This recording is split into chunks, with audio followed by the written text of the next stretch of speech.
हरे कृष्णा माता जी। हरे कृष्ण माताजी। ஸ்கிரீன் தெரியுதுங்களா மாதாஜி? ஆமா மாதாஜி தெரியுது. லைவ் போயிட்டு இருக்குங்களா? ஹரே கிருஷ்ணா. ஆமா லைவ் வந்துட்டு. Okay, thank you Mataji. Hare Krishna. So நம்ம இன்னைக்கு 6வது அத்தியாயம் பார்த்துட்டு இருக்கோம், அதாவது சாங்கிய யோகம். ஸோ நேற்று 32 ஸ்லோகங்கள் முடிச்சோம். இன்னைக்கு 33வது ஸ்லோகத்திலேருந்து ஆரம்பிக்கலாம். ஸோ இதை புரிஞ்சுக்க வேண்டிய ஞானத்தை வேண்டி பகவான் கிருஷ்ணர்கிட்டயும் ஆச்சாரியர்கிட்டயும் நம்ம பிரார்த்தனை பண்ணிக்கலாம். ஓம் நமோ பகவதே வாசுதேவாய.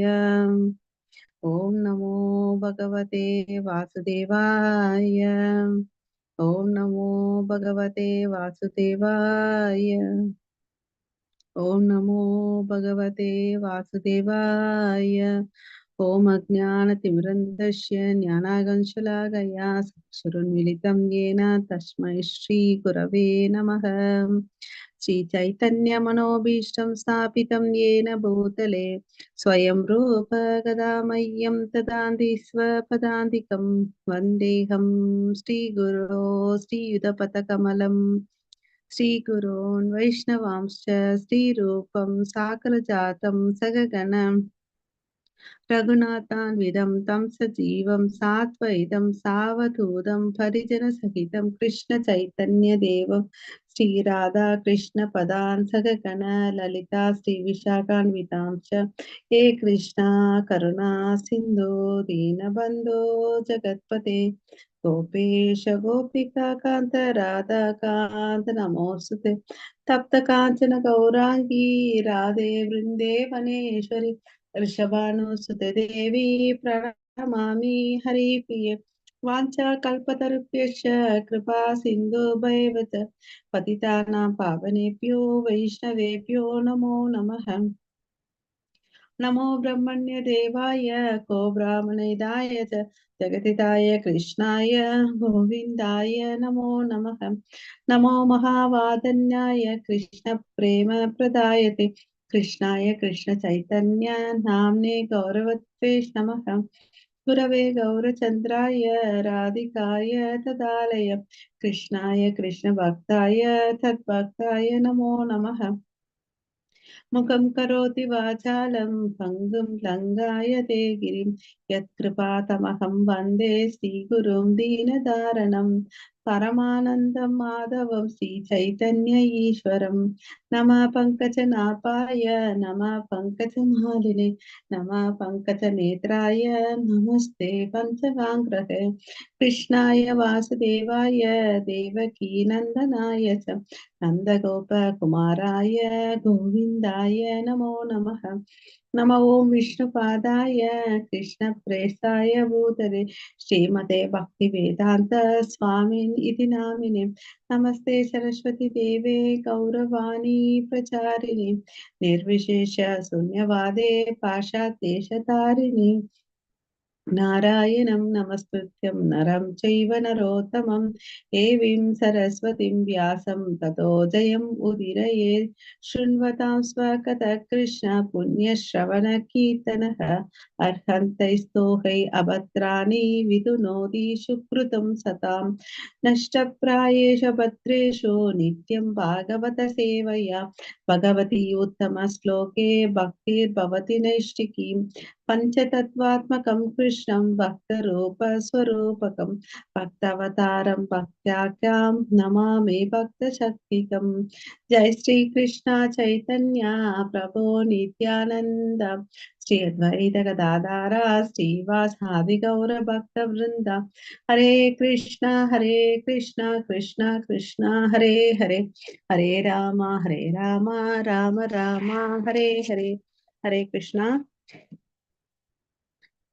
हरे कृष्णा माता जी, प्रभु जी। हरे कृष्ण माताजी। ஸோ நம்ம 6வது அத்தியாயம் சாங்கிய யோகத்தை பார்த்தோம். ஸோ இங்க பகவான் என்ன சொல்றாரு ஆரம்பிக்கும் போது, நீ செயல்களை துறக்காத, செயல்களை பலன்களை துறன்னு சொல்லிட்டு ஆரம்பிச்சாரு இல்லையா? அதுக்கு பிறகு அஷ்டாங்க யோகத்தை பத்தி நமக்கு விலாவரையா எடுத்து சொன்னாரு. ஸோ இந்த அஷ்டாங்க யோகத்துல பாத்தீங்கன்னா 8 நிலைகள் இருக்கு. யம நியம ஆசன பிராணாயாம, பிரத்யாகார, தாரண, தியானம், அப்புறம் பாத்தீங்கன்னா சமாதி இல்லையா. இந்த 8 விஷயங்களை பண்றது வந்து கஷ்டம் இந்த கலியுகத்துக்குன்றது சைத்தன்ய மகாபிரபு என்ன பண்ணிட்டு போனாரு, நாம சங்கீர்த்தனை கொடுத்துட்டு போனார் இல்லையா.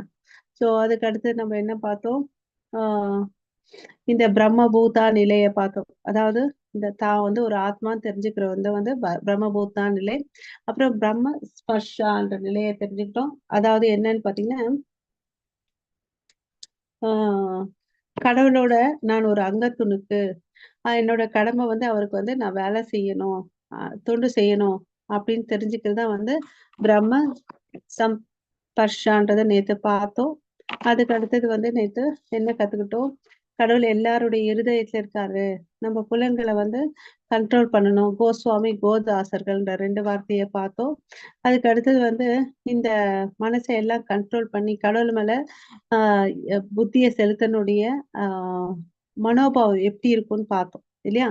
அவன் எப்பவுமே வந்து உற்சாகத்தோடனும் இருப்பான், திருப்தியோட இருப்பான், டிட்டர்மைண்டா இருப்பான் அப்படின்றத பார்த்தோம். இந்த வாழ்க்கையில வந்து இந்த புலன்களை வந்து கண்ட்ரோல் பண்றது கஷ்டம். குறிப்பா வந்து பாத்தீங்கன்னா ஆஹ் ஆஹ் ஆஹ் செக்சுவல் டிசையர்ஸை வந்து கண்ட்ரோல் பண்றது கஷ்டன்றதை நேற்று பார்த்தோம். அப்புறம் வந்து தன் புலன்களை எல்லாத்தையும் கடவுளுடைய சேவையில வந்து ஈடுபடுத்தணுன்றத வந்து அம்பரீஷியோடைய கதை மூலமா தெரிஞ்சுக்கிட்டோம் இல்லையா. அப்புறம் பிரபுபாதா என்ன சொன்னாரு, பர்பட்ல யுக்த ஆகார விகாரஸ்ய, அதாவது நிறையவும் சாப்பிடக்கூடாது, நிறைய தூங்கக்கூடாது, ஸோ அளவோட தூங்கணும் இல்லைங்களா. ஸோ 6 மணி நேரம் தூங்கணும் இல்லையா, அந்த பார்த்தோம். அப்புறம் வந்து எல்லா ஜீவராசிகளுக்குள்ளயும் வந்து கடவுளை பார்க்கணும் அப்படின்றத பார்த்தோம். அதுக்கு நேத்து 2 உதாரணம் பார்த்தோம். ரூப கோசாமி, ஹரிதாஸ் தாக்கூர், இவரை பத்தி நம்ம பார்த்தோம். அவங்க எல்லாம் எப்படி டைமை யூஸ் பண்ணாங்க, எப்படி வந்து ஆஹ் நாம ஜபம் பண்ணாரு. நாமாச்சாரியார் வந்து ஹரிதாஸ் தாக்கூருக்கு கடவுளே வந்து நாமாச்சாரியர் என்ற பட்டத்தை கொடுத்தாரு. ஏன்னா அவரு ஒரு நாளைக்கு 3 லட்சம் முறை ஜபம் பண்ணார் இல்லையா. நமக்கு பிரபுபாதா என்ன சொல்லிட்டு போயிருக்காரு, குறைந்தபட்சம் 16 மாலைகளை வந்து ஜபம் பண்ணுங்கன்னு சொன்னாரு. ரூப கோசாமி எல்லாம் சைத்தன்ய மகாபிரபு சொன்ன விஷயத்த பண்ணாரு, நாம ஜபம் பண்ணாரு. ஆஹ் ஹரே கிருஷ்ணா. அப்புறம் இதிகாசங்கள் வேதங்கள் எல்லாம் எழுதுப்பான்னு சொன்னாரு, கோயில புதுப்பின்னு சொன்னாரு. இந்த மாதிரி பல முன்மாதிரியான விஷயங்களை நேற்று பார்த்து தெரிஞ்சுக்கிட்டோம். இன்னைக்கு ஸ்லோகத்துக்குள்ள போலாம். படிங்க மாதாஜி. ஹரே கிருஷ்ணா. हरे कृष्ण महाराज। अर्जुन उवाच यो अयं योगस् इत्या पर बृहत्ख साम्येन मधुसूदन एतस्याहं न पश्यामि மாதாஜி வாய்ஸே सञ्जलत्वा। கேட்க மாட்டேங்குது மாதாஜி. हरे மாதாஜி कृष्ण माता जी। हरे कृष्ण माता जी। வாய்ஸ் ஒன்னும் கேட்க மாட்டேங்குதுப்பா. ஹரே கிருஷ்ணா. हरे कृष्ण माता जी। ஆஹ் ம். இப்ப கேக்குது. கேக்குதா மாதா படிங்க. जी? இப்பதான் கேக்குது. ओके माता जी। हरे कृष्ण। ஓ. ம்.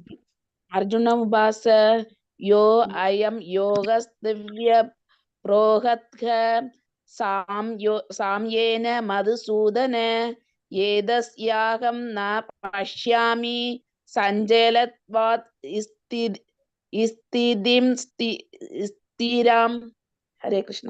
அர்ஜுனன் கூறினான், மதுசூதனரே, மனம் நிலையற்றதும் அமைதியற்றதும் ஆதலால் நீங்கள் இப்போது கூறிய யோக முறையை நடைமுறைக்கு ஒத்து வராதது, தாங்க முடியாததுமாக தோன்றுகிறது.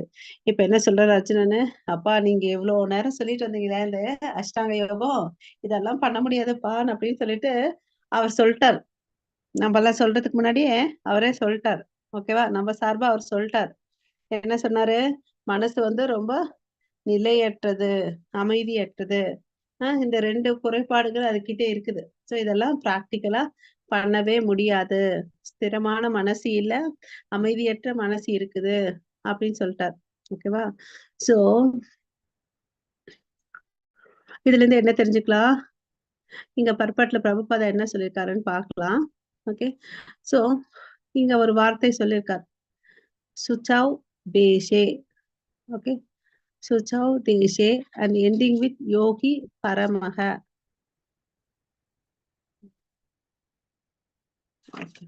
சோ இங்க என்ன சொல்றாரு, அர்ஜுனன் வந்து பாத்தீங்கன்னா தன்னுடைய இயலாமைய வந்து காமிக்கிறார்.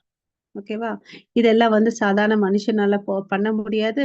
அதாவது வீட்ட விட்டுட்டு போய் தனியா ஒரு இடத்துல உட்கார்ந்துட்டு தவம் பண்றதெல்லாம் வந்து முடியவே முடியாது. கஷ்டம் அப்படின்னு சொல்லிட்டு சொல்றாரு. அதாவது ஒரு தனி மனுஷன் யோசிச்சு பாருங்க. காட்டுக்கு போனான்னு வச்சுக்கோங்களேன். அங்க மிருக தொல்லை இருக்கும். அதனால பயந்து ஓடி வந்துடுவான். ஓகே. அதே வந்து ஒரு மலைக்கு இமாலய மலைக்கு போறேன்னா, ஐயோ அப்பா அங்க வந்து குளிர் வந்து குளிர்லயே உறைஞ்சு போயிடுவோம். அதனால அது ஒத்து வராதுன்னு சொல்லிட்டு வந்துடுவான். ஓகேங்களா? அப்புறம் அவனுடைய மனசு வந்து ரொம்ப அலைபாயிற மனசு. திடமான மனசு இல்ல. அதனால அவன் இது மாரிலாம் பண்ண முயற்சி பண்ணா அவன் தோத்து போயிடுவான். வீட்டுக்கு வந்துருவான். இந்த கலிகாலத்துல வந்து பாத்தீங்கன்னா, ஆ மந்த புத்தி இருக்குது. கான்சன்ட்ரேஷன் எல்லாம் பண்ண முடியாது. இந்த விஷயங்கள்லாம் அவனால பண்ண முடியாதுன்றத இங்க பிரபுபாதா எழுதுறாரு. ஓகேங்களா? சோ அதுக்கு நம்ம என்ன பண்ணணும்? நம்ம வாழ்க்கை வாழ விதத்த வந்து ரெகுலேட் பண்ணணும். ஓகே. நம்ம லிவிங்கு அதெல்லாம் வந்து ரெகுலேட் பண்ணணும். இந்த அஷ்டாங்க யோகத்த வந்து ஒட்டு மொத்தமா சொன்னா இது வந்து ரொம்ப ரொம்ப கஷ்டமான விஷயம். இது பண்ண முடியாது. அப்படின்னு சொல்லிட்டு 5000 வருஷத்துக்கு முன்னாடி அர்ஜுனன் வந்து கிருஷ்ணர் கிட்ட சொல்றார். ஓகே. சோ நம்மளால இது முடியுமா? இல்ல மாதாஜி. இல்ல இல்லையா? சோ அதனால ஆமா. பிராக்டிகலா நம்மளாலயே முடியாது. அதுக்குதான் சைத்தன்ய மகாபிரபு என்ன சொன்னாரு? நாம சங்கீர்த்தனம் பண்ணுங்க. அது ரொம்ப ரொம்ப சிம்பிள். இருந்த இடத்திலேயே பண்ணுங்கன்னு அப்படின்னு சொல்லிட்டு சொல்லிக் குடுத்துட்டு போயிருக்காரு. சில பேர் இத என்ன பண்ணுவாங்க, நான் இப்படி பண்றேன்னு சொல்லிட்டு அ இமிட்டேட் பண்ணுவாங்க. இல்லையா? பட் அவங்க என்ன பண்ணுவாங்க, லாஸ்ட்டா ஃபெயிலியர் தான் ஆவாங்க. ம். அப்புறம் வந்து பார்த்தீங்கன்னு வச்சுக்கோங்களேன், சில பேர் நான் யோகா பண்றேன்னு சொல்லிட்டு, இந்த சேர் யோகா, அப்புறம் வந்து பார்த்தீங்கன்னா, yoga for mental piece, yoga for well being அது மாரி பல யோகா இருக்குது. அதெல்லாம் வந்து பார்த்தீங்கன்னா, சும்மா வேஸ்ட் ஆஃப் டைம் தான்.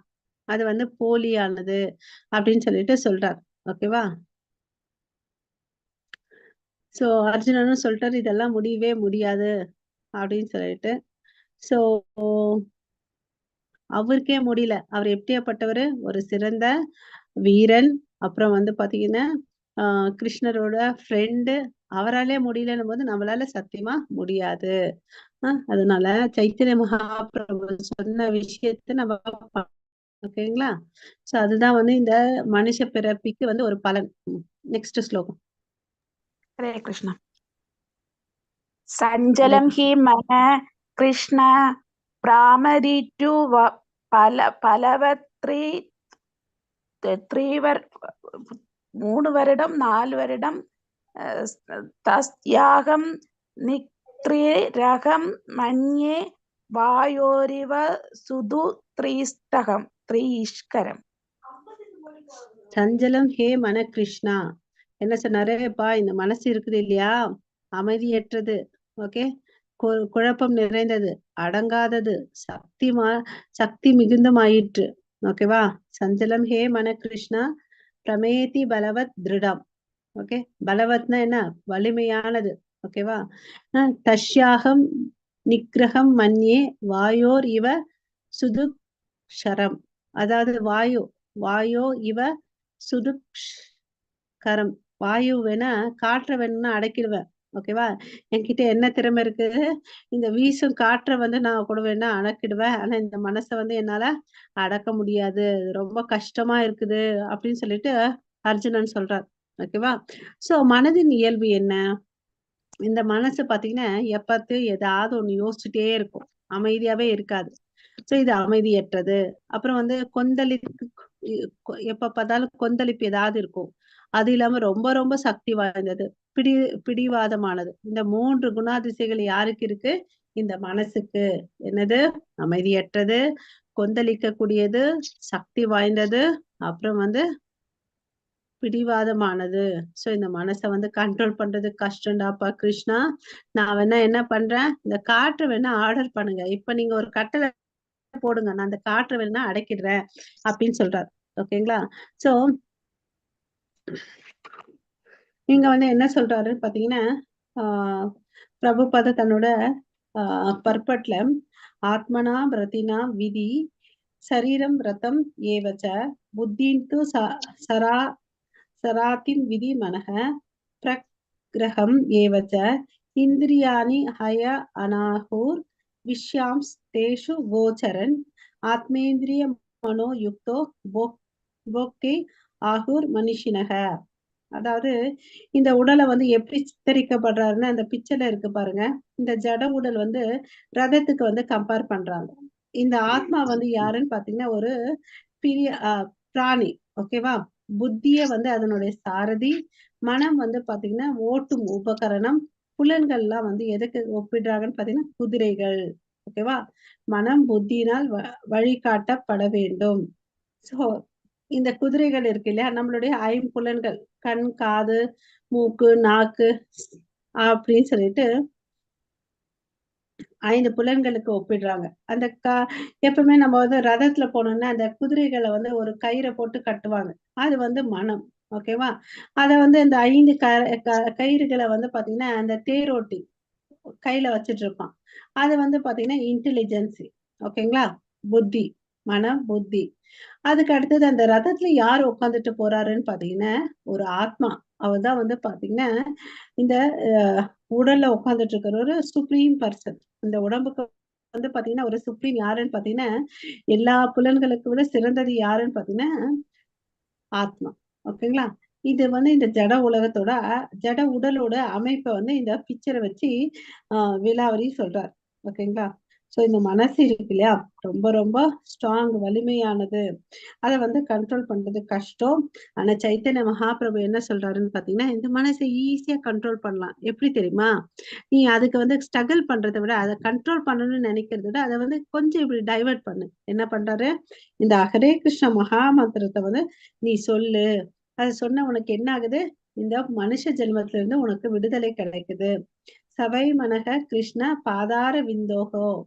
சோ ஒருத்தர் வந்து கண்டிப்பா தன்னுடைய மனசை எதுல ஈடுபடுத்தணும்ன்றாரு? மகா மந்திரத்தை வந்து ஜபம் செய்யறதுல வந்து ஈடுபடுத்தணும். அப்படி ஒருத்தர் செஞ்சாதான் தன்னுடைய ஆஹ் மனசை எப்பவுமே வந்து என்ன பண்ணிட்டு இருக்குது, அலை பாஞ்சிட்டு இருக்க மனசை வந்து கண்ட்ரோல் பண்ண முடியும் அப்படின்னு சொல்லிட்டு சொல்றார். ஓகேங்களா? அதுக்கு அடுத்த ஸ்லோகம். ஹரே கிருஷ்ணா. ஹரே கிருஷ்ண மாதாஜி. பகவான் வாச்ச அசம்சயம் மகாபாஹ்யோ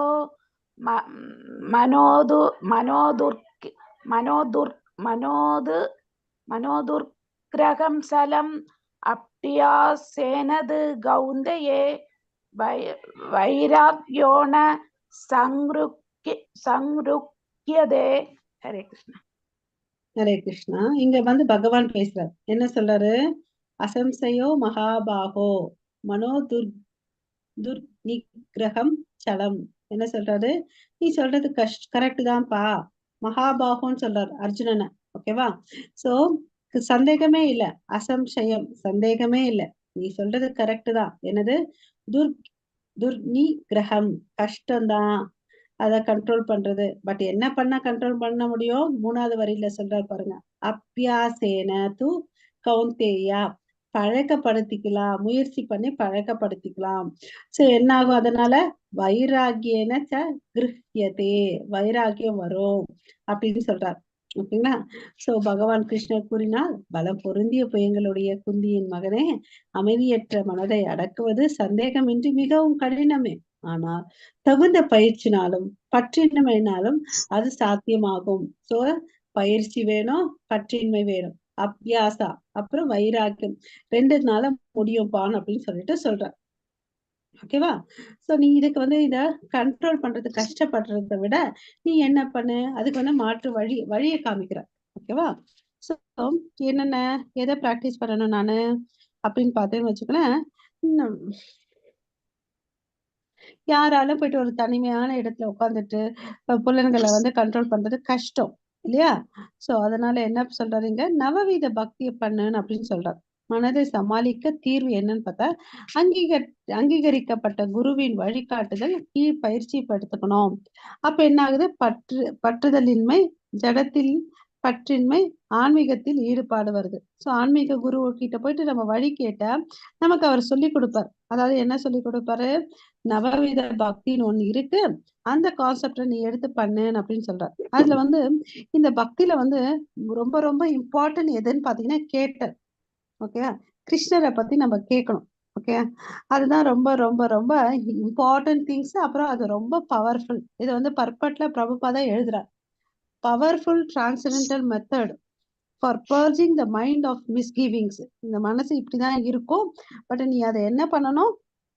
கிருஷ்ணர் கதையை கேட்கறதுனால உனக்கு என்ன ஆகுது? நீ என்லைட் ஆவ, உனக்கு வந்து ஞானம் வரும். அதனால என்ன ஆகுது? பற்றின்மை வரும். அப்ப மனசை வந்து ஈஸியா வந்து கிருஷ்ணர் மேல லயிக்க முடியும் அப்படின்னு சொல்றார். ஓகேவா? இந்த வைராகியம் என்ன பண்றது? டிட்டாச்மெண்ட். எதுல இருந்து டிட்டாச்மெண்ட் ஆகுது? பற்றின்மை எது மேல இல்லாம இருக்குதுன்னு பாத்தீங்கன்னா பொருட்கள் மேல இல்லாம இருக்குது அப்படின்னு சொல்லிட்டு சொல்றார். ஓகேவா? சோ நம்ம கடவுளை பத்தி கேட்க ஆரம்பிக்கணும். இத வந்து என்ன சொல்றாங்கன்னு பாத்தீங்கன்னா பரே பரேஷ் அனுபூதி, ஸ்பிரிச்சுவல் சாட்டிஸ்பாக்சன். ஓகே, பொருட்கள் மேல பட்டுதல் இல்லாம கிருஷ்ணர் மேல பட்டுதலை வச்சு அது பேர் என்ன பாத்தீங்கன்னா பரேஷ் அனுபூதி. ஓகேங்களா? நம்ம இந்த வார்த்தையெல்லாம் ஞாபகம் வச்சுக்கணும். ஓகே, எப்படி இது எதுக்கு சொல்றாருன்னு பாத்தீங்கன்னா ஒப்பிடுறாருன்னு பாத்தீங்கன்னா ஒரு ரொம்ப ரொம்ப ஒருத்தன் பசியா இருக்கிறான். அவனுக்கு வந்து ஒரு கை அளவுக்கு சாப்பாடு கொடுத்து அவன் என்ன பண்ணுவான்? சாப்பிட்டு திருப்தியோட இருப்பான் இல்லையா? அது மாதிரி ஒருத்தர் வந்து இந்த பக்திய பண்ண அவன் மனசு என்ன ஆகும்? சந்தோஷமும் திருப்தியும் கிடைக்கும் அப்படின்னு சொல்லிட்டு சொல்றார். ஓகேவா? சோ அதாவது இன்னொரு உதாரணமும் சொல்றார். ஒருத்தனுக்கு வந்து வியாதி இருக்கு. அவனை வந்து கரெக்டான ஒரு வைத்தியர்கிட்ட போயிட்டு கூட்டிட்டு போயிட்டு அவனுக்கு தேவையான மருந்தையும் அவனுக்கு தேவையான சாப்பாடையும் கொடுத்தா பத்தியத்தையும் கொடுத்தா அவனுக்கு என்ன ஆகும்? நோய்ல இருந்து வெளியே வருவான். அது மாதிரி இந்த உலகத்துல பிறந்திருக்கக்கூடிய நம்ம எல்லாரும் பார்த்தீங்கன்னா ஒரு நோயால அவதிப்படுகிறோம் இல்லையா? அதுக்கு வந்து தீர்வு என்ன, மருந்து என்னன்னு பாத்தீங்கன்னா கடவுளுடைய செயல்களை பத்தி, லீலைகளை பத்தி கேட்கணும். யார் கையில இருந்து கேட்கணும்? ஆச்சாரியர்கள் கிட்ட இருந்து கேட்கணும். அப்படி கேட்கறதுனால என்ன ஆகுது? எப்படி இந்த ஒழுங்கான சாப்பாடும் வந்து மாத்திரையும் கொடுத்தா வியாதி உள்ளவன் சரியாகிறனோ அது மாதிரி நமக்கு வந்து என்ன கிடைக்கும்னு பார்த்தீங்கன்னா திருப்தி கிடைக்கும். ஓகேங்களா? இதுதான் வந்து ட்ரீட்மெண்ட். ஓகே, இன் கிருஷ்ண கான்சியஸ்னஸ்க்கு ட்ரீட்மெண்ட் என்னன்னா நம்ம கடவுளுடைய நாம ரூப குணலீலைகளை கேட்கணும். அப்ப அந்த மனசு வந்து அமைதி ஆகுதுன்னு சொல்லிட்டு சொல்றார். ஓகே, ஹரே கிருஷ்ணா. 36. ஹரே கிருஷ்ணா. असंयतात्मना योगो दुष्प्राप इति मे मदि वश्यात्मानदुयन्दा सक्यो आवाप्तुमुपायिद. हरे कृष्णा. ஹரே கிருஷ்ணா. சோ இங்க என்ன சொல்றாரு? அசம்யாத்தா ஆத்மனா, அதாவது கட்டுப்படாத மனசு இருக்கு இல்லையா? அது என்ன பண்ணும் பாத்தீங்கன்னா யோக துஷ்பிராப்ப இதிமே மதிஹி. இந்த கட்டுப்படாத மனசை வந்து நம்ம வந்து யோகத்தை மூலமா வந்து கண்ட்ரோல் பண்ணணும்னு நினைக்கிறது வந்து முடியாத விஷயம், கடினமான விஷயம். அதுக்கு பதில் நீ என்ன பண்ணலாம்?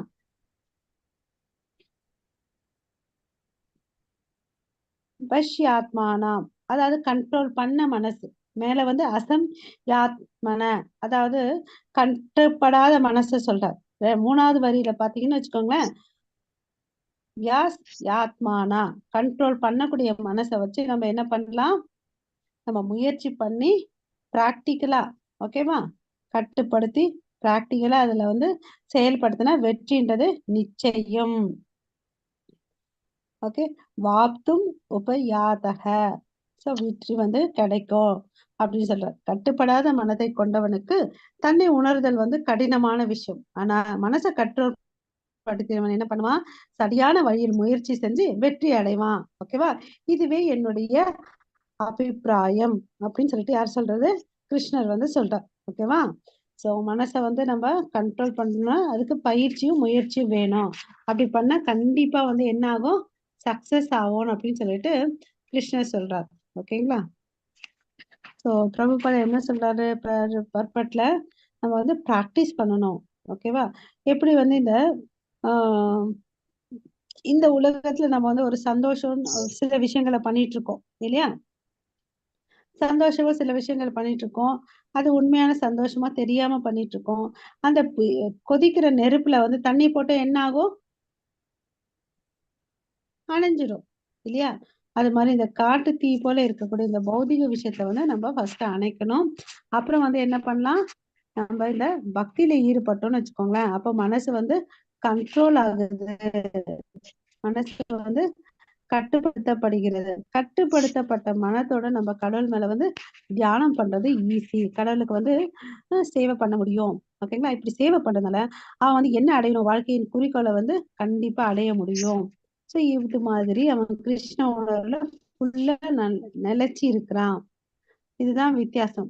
கடினமான கட்டுப்பாடு இல்லாத மனசை வந்து கூட நம்ம ஈஸியா வந்து கண்ட்ரோல் பண்ணலாம். ஓகேவா? எளிதான விஷயமும் கடினமாகிறது மனதால் நாம் கட்டுப்படும் போது. சின்ன விஷயம் தான் இருக்கும். பட் நம்ம மனசை கண்ட்ரோல் பண்ணலன்னு வச்சுக்கோங்களேன், அது பெரிசா ஆகும். அதுக்கு என்ன தேவை? கிருஷ்ண உணர்வு இருந்துச்சுன்னு வச்சுக்கோ, அந்த மனசை வந்து சஞ்சலம் ஹீ மன கிருஷ்ணான்னு சொல்றாரு இல்லையா, அந்த மனசை ஈஸியா வந்து கண்ட்ரோல் பண்ணிடலாம். ஓகே. சோ நம்ம இதுவரை எத்தனை பிரிவுகள் பார்த்தோம்? 2 பிரிவுகளை பார்த்திருக்கோம் இல்லையா? சோ இப்போ வந்து 37வது ஸ்லோகத்துல இருந்து பார்க்க போறோம். இத வந்து இதுவரை யோக பயிற்சிகள் பண்ணாங்க இல்லையா? சோ இப்போ யோக பயிற்சியை பண்ணி அவங்க வெற்றி அடையலைன்னா அவங்களோட கதி என்ன அப்படின்றத 37ல இருந்து 45 வரை பார்க்க போறோம். ஹரே கிருஷ்ணா. ஹரே கிருஷ்ண மாதாஜி. அயதி அயதி ஸ்ரத்த யோபோதே யோக சஞ்சலித மானசக அப்ராப்ய யோக சம்சித்திம் காம் கதிம் கிருஷ்ண கஞ்சதி. ஹரே கிருஷ்ணா. அர்ஜுனன் வினாவினான்.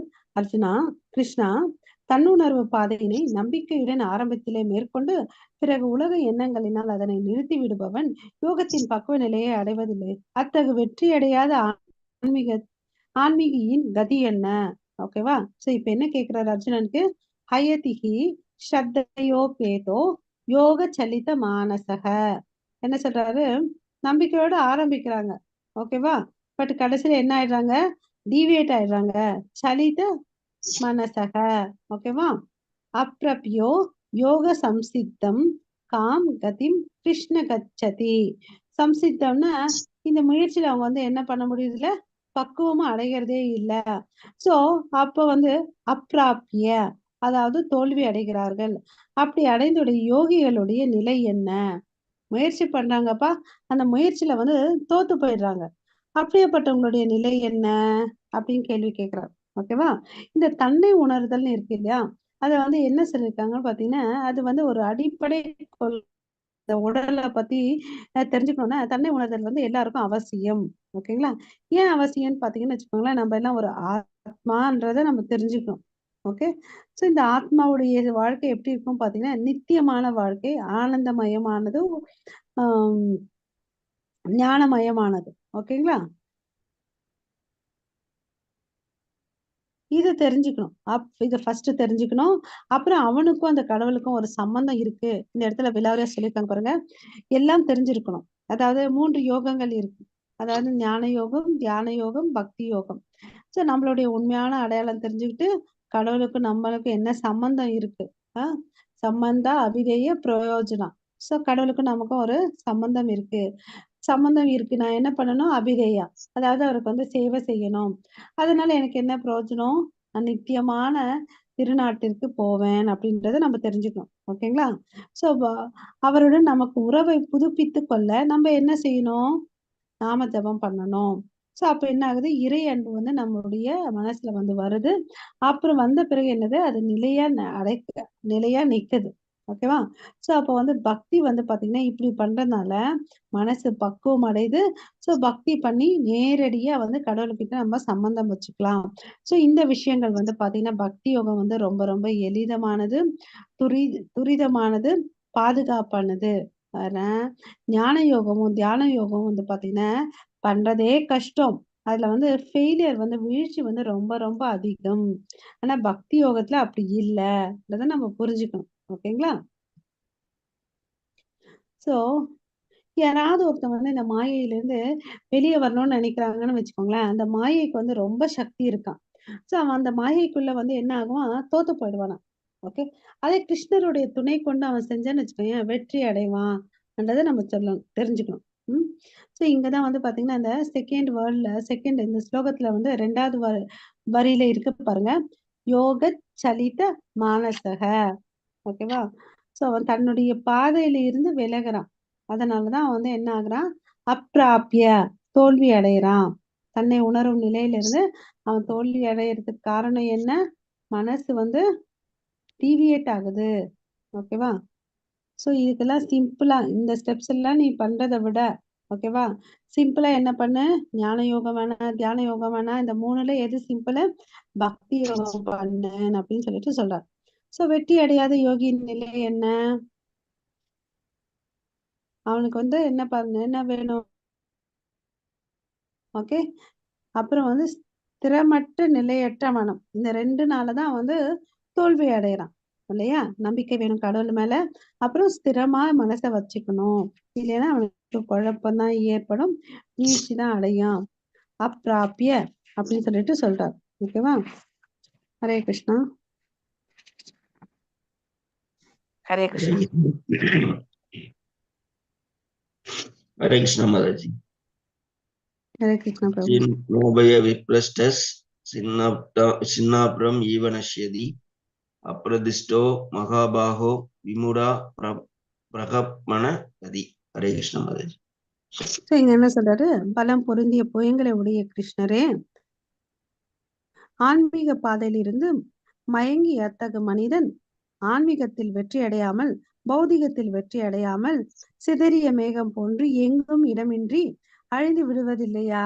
இப்ப வந்து அர்ஜுனனுக்கு பெரிய சந்தேகம், என்னப்பா கிருஷ்ணா, இவன் வந்து தோத்துட்டான், அதனால அவன் எப்படி இருப்பான்? இது ஒரு திகைப்பான ஒரு கேள்வி. திகைப்பு என்ன, இவன் இங்கேயும் இல்லை அங்கேயும் இல்லை, அவனுடைய வாழ்க்கை என்ன ஆகும் அப்படின்னு சொல்றார். ஓகே, அதாவது ஃபர்ஸ்ட் வரியில பாருங்க ஸ்லோகத்துல, கச்சின்னோ பய விப்ரஸ்தஸ்னா தன்னை உணரும் இடத்துல இருந்து டிவியேட் ஆயிடும், மனசை வந்து டைவர்ட் பண்ணிடுறான். அதனால அவன் என்ன ஆகுறான், சின்ன அப்ரம், நம்ம சின்ன பின்னமா போச்சுன்னு சொல்றோம் இல்லைங்களா, அதுதான் வந்து இங்க பாத்தீங்கன்னா சின்ன அப்ரஹம், சிதைந்த மேக கூட்டத்தை போல ஆகிடுறான். நஷ்யாதி, அவன் வந்து முன்னாடி வந்து வளர்வதில்லை, சின்ன பின்னமா. ஆனா இப்ப மேக கூட்டங்கள் எல்லாம் ஒன்னா சேர்ந்தாதான் அதுல இருந்து மழை வரும். அதே வந்து காற்றால வந்து அந்த மேக கூட்டம் வந்து சிதைஞ்சிச்சுன்னா அங்க வந்து நல்ல மழை இருக்காது, சும்மா வெறுமனே ஒரு 2 தூறல் இருக்கும், அப்புறம் போயிடும் இல்லையா. அது மாதிரிதானே ஆகும் அப்படின்னு சொல்லிட்டு சொல்றார். அவனுக்கு எந்த ஒரு அப்ரதிஷ்டோ, எந்த ஒரு இடமும் இல்லாம போயிடும் இல்லையா அப்படின்னு சொல்லிட்டு கேக்குறார். இப்ப இந்த வார்த்தை பாத்தீங்கன்னா மகாபாகோ, இங்க வந்து யாரை குறிக்குதுன்னு பாத்தீங்கன்னா கிருஷ்ணர். 2 ஸ்லோகத்துக்கு முன்னாடி அதே மகாபாகோ வார்த்தையை வந்து அர்ஜுனனுக்கு வந்து யூஸ் பண்ணாரு கிருஷ்ணர் இல்லையா. சோ இப்படிப்பட்டது இருக்கிறத பார்த்தா எனக்கு ரொம்ப ஆச்சரியமா இருக்கு, திகைப்பா இருக்கு அப்படின்னு சொல்லிட்டு சொல்றாரு அர்ஜுனன். ஓகே, பிரபுபத பர்பட்ல என்ன சொல்றாருன்றத பார்க்கலாம். இந்த சிதறிய மேகம், இந்த பிக்சர்ல பாருங்க, வெற்றி அடையாத யோகி வந்து சிதறிய மேகம் போலவன், பௌதிக மற்றும் ஆன்மீக இரண்டிலும் இழப்போ அப்படின்னு ஒரு கேள்வி. பெயரளவுல வந்து பாத்தீங்கன்னா பௌதிக சுகங்களின் தியாகம் செஞ்சுட்டு ஆன்மீக இன்பம் அடைவதில் தோல்வி. ஓகேவா, பெயரளவுக்கு அவன் செய்யறான், அப்ப வந்து என்ன, அவன் போலி இல்லையா, ஆன்மீக இன்பத்தை வந்து அவன் அடைவதில்லை. சோ இங்க பிரபுபாதா என்ன சொல்றாருன்றத பார்க்கலாம். பர்பட்டை எடுத்து வச்சுக்கோங்க. இங்க வந்து 2 வழிகள் இருக்குன்னு அப்படின்னு சொல்லிட்டு சொல்றாரு. ஓகேவா, ஒண்ணு வந்து பாத்தீங்கன்னா இந்த பௌதிகவாதிகளுக்கு வந்து இந்த ஆன்மீகத்துல விருப்பம் இல்லை. ஓகேவா, சோ அவங்க பௌதிகத்துல இந்த பக்தியை வந்து ஒரு கருவியை யூஸ் பண்ணுவாங்க. அதாவது இந்த பூஜை புனஸ்காரங்கள் பண்ணா எனக்கு இதெல்லாம் கிடைக்கும், சோ அதனால நான் என்ன பண்ணுவேன், இந்த பொருளாதார விஷயத்துல வந்து நான் மேம்படுவேன் அப்படின்னு நினைக்கிறாங்க. அப்புறம் அப்படி சில பேருக்கு ஆசை இருக்கும், சில பேருக்கு வந்து நான் உயர்ந்த கிரகத்துக்கு போகணும்னு சொல்லிட்டு கொஞ்சம் பேருக்கு ஆசை இருக்கும். அதனால அவங்க என்ன பண்ணுவாங்க, பக்தியை பண்ணுவாங்க. ஓகேவா, ஒருத்தர் நிஜமாவே வந்து கடவுளை அடையணும்னு நினைச்சான்னு வச்சுக்கோங்க, அவன் என்ன பண்ணுவான், எல்லாத்தையும் பௌதிக ஆசைகள் எல்லாம் நிறுத்திட்டு கடவுளை அடையணும்னு சொல்லிட்டு முயற்சி பண்ணுவான். ஓகேவா, சோ இந்த முயற்சியில ஒருத்தன் வந்து தோல்வி அடைஞ்சிட்டா அவனுடைய கதி என்ன, இங்க பௌதிக விஷயத்திலும் வந்து வெற்றி அடையல, ஆன்மீக வாழ்க்கையில வெற்றி அடையல, சோ அவனுக்கு எந்த ஒரு நிலைமையே இல்லாம போகுது இல்லையான்னு அப்படின்னு கேள்வி கேட்கிறார். ஓகேவா, சோ இப்ப வந்து நமக்கு எல்லாம் தெரியும் இந்த ஆகாயத்துல என்ன நடக்குது, சின்ன சின்ன மேகங்கள்லாம் சேர்ந்துதான் என்ன ஆகுது, பெரிய மேகம் வருது. ஆமாவா இல்லையா? ஆமாங்க மாதாஜி. இல்லையா? சோ அது மாதிரி வந்து என்ன சொல்றாரு, சின்ன சின்ன முயற்சி செஞ்சாதான் நம்மளால என்ன பண்ண முடியும், பக்குவம் அடைய முடியும். இங்க ஒரு வார்த்தை யூஸ் பண்றாரு, பிரம்மணக பதி, அதாவது தன்னை உணரலாம். Transcendental realisation through knowing one self to be spiritual in essence of part and parcel. நம்ம இந்த வார்த்தைகள்லாம் நல்லா ஞாபகம் வச்சுக்கலாம். பிரம்ம பூதா, பிரம்ம ஸ்பர்ஷான்றதை நேத்து பார்த்தோம். இன்னைக்கு என்ன வேர்டு பார்த்தோம்? பரேஷ் பரேஷ் அனுபூதி, ஸ்பிரிச்சுவல் சாட்டிஸ்பாக்சன். ஓகேவா? இப்போ வந்து என்ன சொல்றாருன்னு பாத்தீங்கன்னா, பிரம்மணக பதி, அதாவது என்ன அர்த்தம், இந்த தெய்வீக பாதையில போறவங்களுக்கு வந்து பாத்தீங்கன்னா திவ்யமான சந்தோஷம் கிடைக்கும். என்ன எதனால கிடைக்கும்னா, அவன் தெரிஞ்சுக்கிறான் எனக்கும் பகவானுக்கும் ஒரு சம்பந்தம் இருக்கு, சம்பந்த ஞானத்தை வச்சுக்கிறான். ஓகே, அந்த வார்த்தையிலே இருக்கு பாருங்க. சம்பந்தம்னா என்ன, நம்ம ஒருத்தரோட இணைந்து இருக்கோம், ஏதோ ஒரு சம்பந்தம் இருக்கு. அது மாதிரி கடவுளுக்கும் இந்த ஜீவராசிகள் எல்லாருக்கும் வந்து சம்பந்தம் இருக்கு. ஏன்னா நம்ம எல்லாரும் அவருடைய அங்கத்துணுக்கு. ஓகேவா? அதை தெரிஞ்சுக்கிறான். கடவுள் வந்து 3 நிலையில இருக்கிறான்றத புரிஞ்சுக்கிறாரு. பிரம்மன், பரமாத்மா, பகவான் சொல்லிட்டு. சோ அவர் ஃபுல்லா இருக்குது எதுலன்னு பாத்தீங்கன்னா, பரிபூர்ணமான உண்மையில எப்படி இருக்காருன்னு பாத்தீங்கன்னா பகவானா இருக்கிறார். யார் ஒருத்தர் அவர்கிட்ட வந்து சரணாடுறாங்கோ அவங்க வந்து இந்த வாழ்க்கையின் லட்சியத்தை வந்து அடைஞ்சிட்டாங்க அப்படின்னு சொல்றாரு. ஓகேவா? இத வந்து பாத்தீங்கன்னா பல பல ஜென்மங்கள் எடுக்கும். பகுனாம் ஜென்மனாம் அந்தே, ஒரு ஜென்மத்துல 2 ஜென்மத்துல இருக்காது. பல பல ஜென்மங்களை அடைஞ்ச பிறகுதான் வந்து அவரால் வந்து கிருஷ்ணரை புரிஞ்சுக்க முடியும். ஓகேங்களா? அப்பதான் வந்து பக்தி யோகத்துக்கு வருவ முடியும். அது வந்து பாத்தீங்கன்னா நேரடியான வழி. இந்த இந்த ஞான யோகம், அஷ்டாங்க யோகம் மாதிரிலாம் கிடையாது. இது வந்து பக்தி வந்து டைரக்ட் ப்ராசஸ். எப்படி லிஃப்ட்ல போற மாதிரி, மித்ததெல்லாம் படிக்கட்டு ஏறி போற மாதிரி. நெக்ஸ்ட் ஸ்லோகம் படிங்க. ஹரே கிருஷ்ணா. ஏதன்மே ஏதன்மே ஸ்யம் கிருஷ்ண சேத்தும் அர்ஹஸ்யேஷத இத்வத அந்யஸ்யம் சயஸ்யாஸ்ய சேத்தான கியூ பவத்தேதே. ஹரே கிருஷ்ணா. ஹரே கிருஷ்ணா. இப்ப வந்து அர்ஜுனனுக்கு ஒரு டவுட். கிருஷ்ணா, இதுவே என் சந்தேகம். ஏதான் மே சம்சயம் கிருஷ்ணா. சம்சயம்னா சந்தேகம். இதை முழுமையாக தீர்க்குமாறு உம்மை கேட்டுக்கொள்கிறேன். ஓகே, நீங்க இது தயவு செய்து என்ன ஃபுல்லா கிளாரிஃபை பண்ணுங்க. அதுக்கு என்ன சொல்றாரு, சேத்தும் ஹர் ஹசி அசேஷதக. ஓகே, சோ உண்மை இத உங்களை விட்டு இந்த சந்தேகத்தை யாராலும் தீர்த்து வைக்கவே முடியாது அப்படின்னு சொல்றாரு. லாஸ்ட் லைன் பாருங்க, சேதா நா ஹஹி உபபத்யதே, உங்களை விட்டு யாராலும் இதை கிளாரிஃபை பண்ணவே முடியாது இந்த சந்தேகத்துக்கு அப்படின்னு சொல்றாரு. ஓகேவா? இதுல இருந்து என்ன தெரிஞ்சுக்கலாம், பிரபுபாத பர்பட்ல என்ன சொல்றாருன்னு பாத்தீங்கன்னு வச்சுக்கோங்களேன், கிருஷ்ணர் தான் வந்து எல்லாத்தையும் தெரிஞ்சு வச்சிருக்காரு. Okay, perfect knower. ஓகேவா? நமக்கு ஒரு சந்தேகம் இருக்குன்னா நம்மளை விட அறிவுள்ள இருக்கவங்க கிட்டதான் நம்ம போய் அப்ரோச் பண்ணணும். நமக்கு சமமா இருக்கவங்க கிட்டயோ இல்ல நமக்கு வந்து கீழே இருக்கவங்க கிட்ட அப்ரோச் பண்ணா நமக்கு என்ன கிடைக்காது, விடை கிடைக்காது. சோ இங்க வந்து அர்ஜுனன் வந்து ஸ்மார்ட்டா இருக்கார்.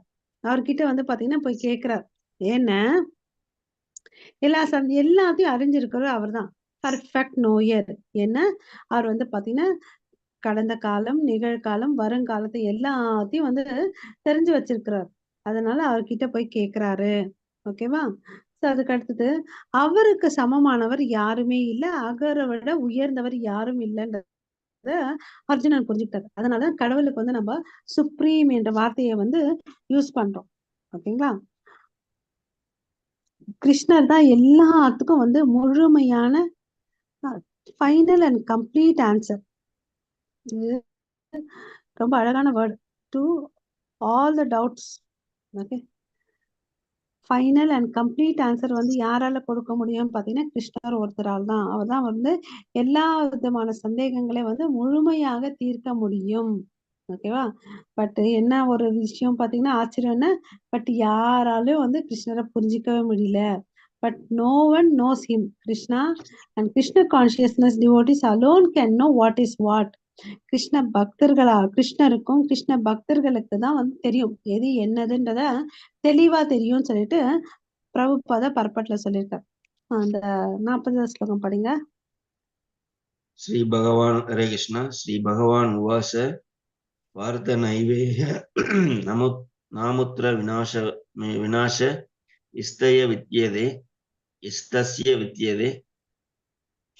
न हि कल्याणकृत् कश्चित् दुर्गणिं तादगच्छति हरे कृष्ण महाराज ஹரே கிருஷ்ணன்.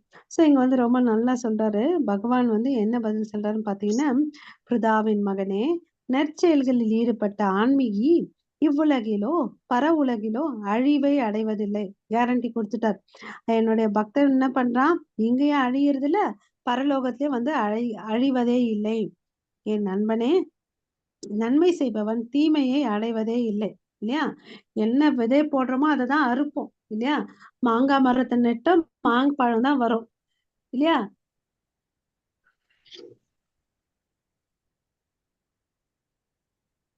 இது மாதிரி நம்ம என்ன விதைக்கிறோமோ அதுதான் வந்து அறுவடை பண்ண போறோம். நீங்க வந்து சொல்ற பாருங்க இந்த ஸ்லோகத்துல பார்த்தா, நைவேக ந அம்ருதம் ந அம்ருத விநாசஸ் தஸ்ய வித்யதே. விநாசஸ் அவன் வந்து அழிவது இல்ல அப்படின்னு சொல்றார். எப்பவுமே இருப்பான். வித்யதே நிலைத்து இருப்பான். நகி கல்யாண கிருத் கஷ்டித் அவன் என்ன ஆகுறது இல்ல, தெய்வீகமான விஷயங்கள் கல்யாணம்னா மங்களகரமான விஷயத்துல அவன் வந்து தன்னை ஈடுபடுத்திக்கிறான். இல்லையா? அவனுக்கு எப்பவுமே வந்து என்ன வராது, துர்கதி வராது, நற்கதி தான் வரும் அப்படின்னு சொல்லிட்டு சொல்றாரு கிருஷ்ணர். ஓகேவா? நற்செயல்களில் ஈடுபட்ட ஆன்மீகிகள் எந்த உலகத்திலயும் அழிவுன்றது அவங்களுக்கு வராது. நன்மையை செய்பவனுக்கு வந்து தீமை அடைவதே இல்லை. இது வந்து நமக்கு வாழ்க்கையில பொதுவாகவே தெரியும். இல்லைங்களா? விதை விதைத்தவன் வினை அறுப்பான்னு சொல்லிட்டு நம்ம எதை விதைக்கிறோம் அதுதான் இம்பார்ட்டன்ட். இல்லையா? சோ இப்போ ஒருத்தர் வந்து பாத்தீங்கன்னா, இங்க உதாரணத்துக்கு வந்து பர்பட்ல பிரபுபாதா ஸ்ரீமத் பாகவதத்துல இருந்து ஒரு ஸ்லோகத்தை ரெஃபர் பண்றாரு. அது என்னன்னு பாத்தீங்கன்னா, நாரதர் முனி வந்து வியாசதேவருக்கு வந்து அறிவுரை சொல்றார். அதாவது ஒருத்தன் வந்து தன்னுடைய செல்வ வளங்களை எல்லாத்தையும் துறந்துட்டு கடவுள்கிட்ட தஞ்சம் புடிச்சிட்டான்னு வச்சுக்கோங்களேன், அவனுக்கு எந்த ஒரு நஷ்டமும் இருக்காது, அதனால எந்த ஒரு அழிவும் இருக்கவே இருக்காதுன்னு அப்படின்னு சொல்றாரு. அதே பக்தன் அல்லாதவன் வந்து எல்லாத்தையும் விட்டான்னு வச்சுக்கோமே, அவனுக்கு வந்து பாத்தீங்கன்னா எந்த ஒரு கேரண்டியும் இல்லை. ஓகே, அவன் சந்தோஷமா இருப்பான் அப்படின்னு சொல்லிட்டு. ஓகேவா? இந்த பக்தர்கள் அல்லாதவங்க வந்து பாத்தீங்கன்னா என்ன பண்ணுவாங்க, ஃபுல் அண்ட் ஃபுல்லா என்ன பண்ணிட்டு இருப்பாங்க, வேலைதான் செய்வாங்க. அதாவது ஒரு உதாரணத்துக்கு ஒருத்தர் வேலை செய்யறாரு, அவருக்கு வந்து 45,000ன்னு வச்சுக்கோங்களேன். இன்னும் நீ நல்லா வேலை செய்யறப்பா, 2 மணி நேரம் ஓட்டி பண்ணுன்னு சொல்றாங்க. ஓகே, 2,000 எக்ஸ்ட்ரா கொடுக்குறாங்க, 5,000 எக்ஸ்ட்ரா கொடுக்குறாங்க 2 மணி நேரம் செய்யறதுனால. இப்ப அவருடைய சம்பளம் எவ்வளவு ஆகுது சொல்லுங்க?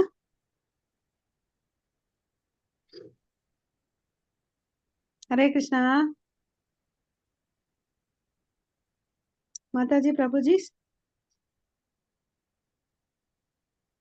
2000 ஜாஸ்தி வரும். 2000 ஜாஸ்தி வரும். 45,000 வாங்கிட்டு இருக்காரு, 5,000 எக்ஸ்ட்ரா கொடுக்குறாங்க, எவ்வளவு ஆகும்? 47,000. 45 + 5 50,000 இல்ல, ரவுண்ட் ஃபிகர் 50,000 கிடைக்குது. இது மாதிரி வேலை செய்யறாரு. ஓகேவா? அப்ப வந்து நாள்பட அவருக்கு ரொம்ப சோர்வாகுது, வலி, உடம்புல பாதிப்பு இருக்குனால டாக்டர் கிட்ட போறாரு. ஓகேவா? டாக்டர் கிட்ட போறாரு. இல்லப்பா நீ ரொம்ப ஸ்ட்ரெயின் பண்ணிக்கிட்ட, உனக்கு வந்து ட்ரீட்மெண்ட் பண்ணணும், 5,000 செலவாகும் அப்படின்னு சொல்றாரு. அப்ப என்னாச்சு, வந்த லாபம் என்னாச்சு? ஆஸ்பத்திரிக்கு போயிடுச்சு இல்லையா? சோ நம்ம என்ன கெயின் பண்றோமோ அதுல எங்க போகுது, நம்ம நினைச்சிட்டு இருக்கிற கெயின் நினைக்கிறதெல்லாம் பெயின் தான். இல்லையா? சோ நம்ம அளவோட நம்ம உழைக்கணும்.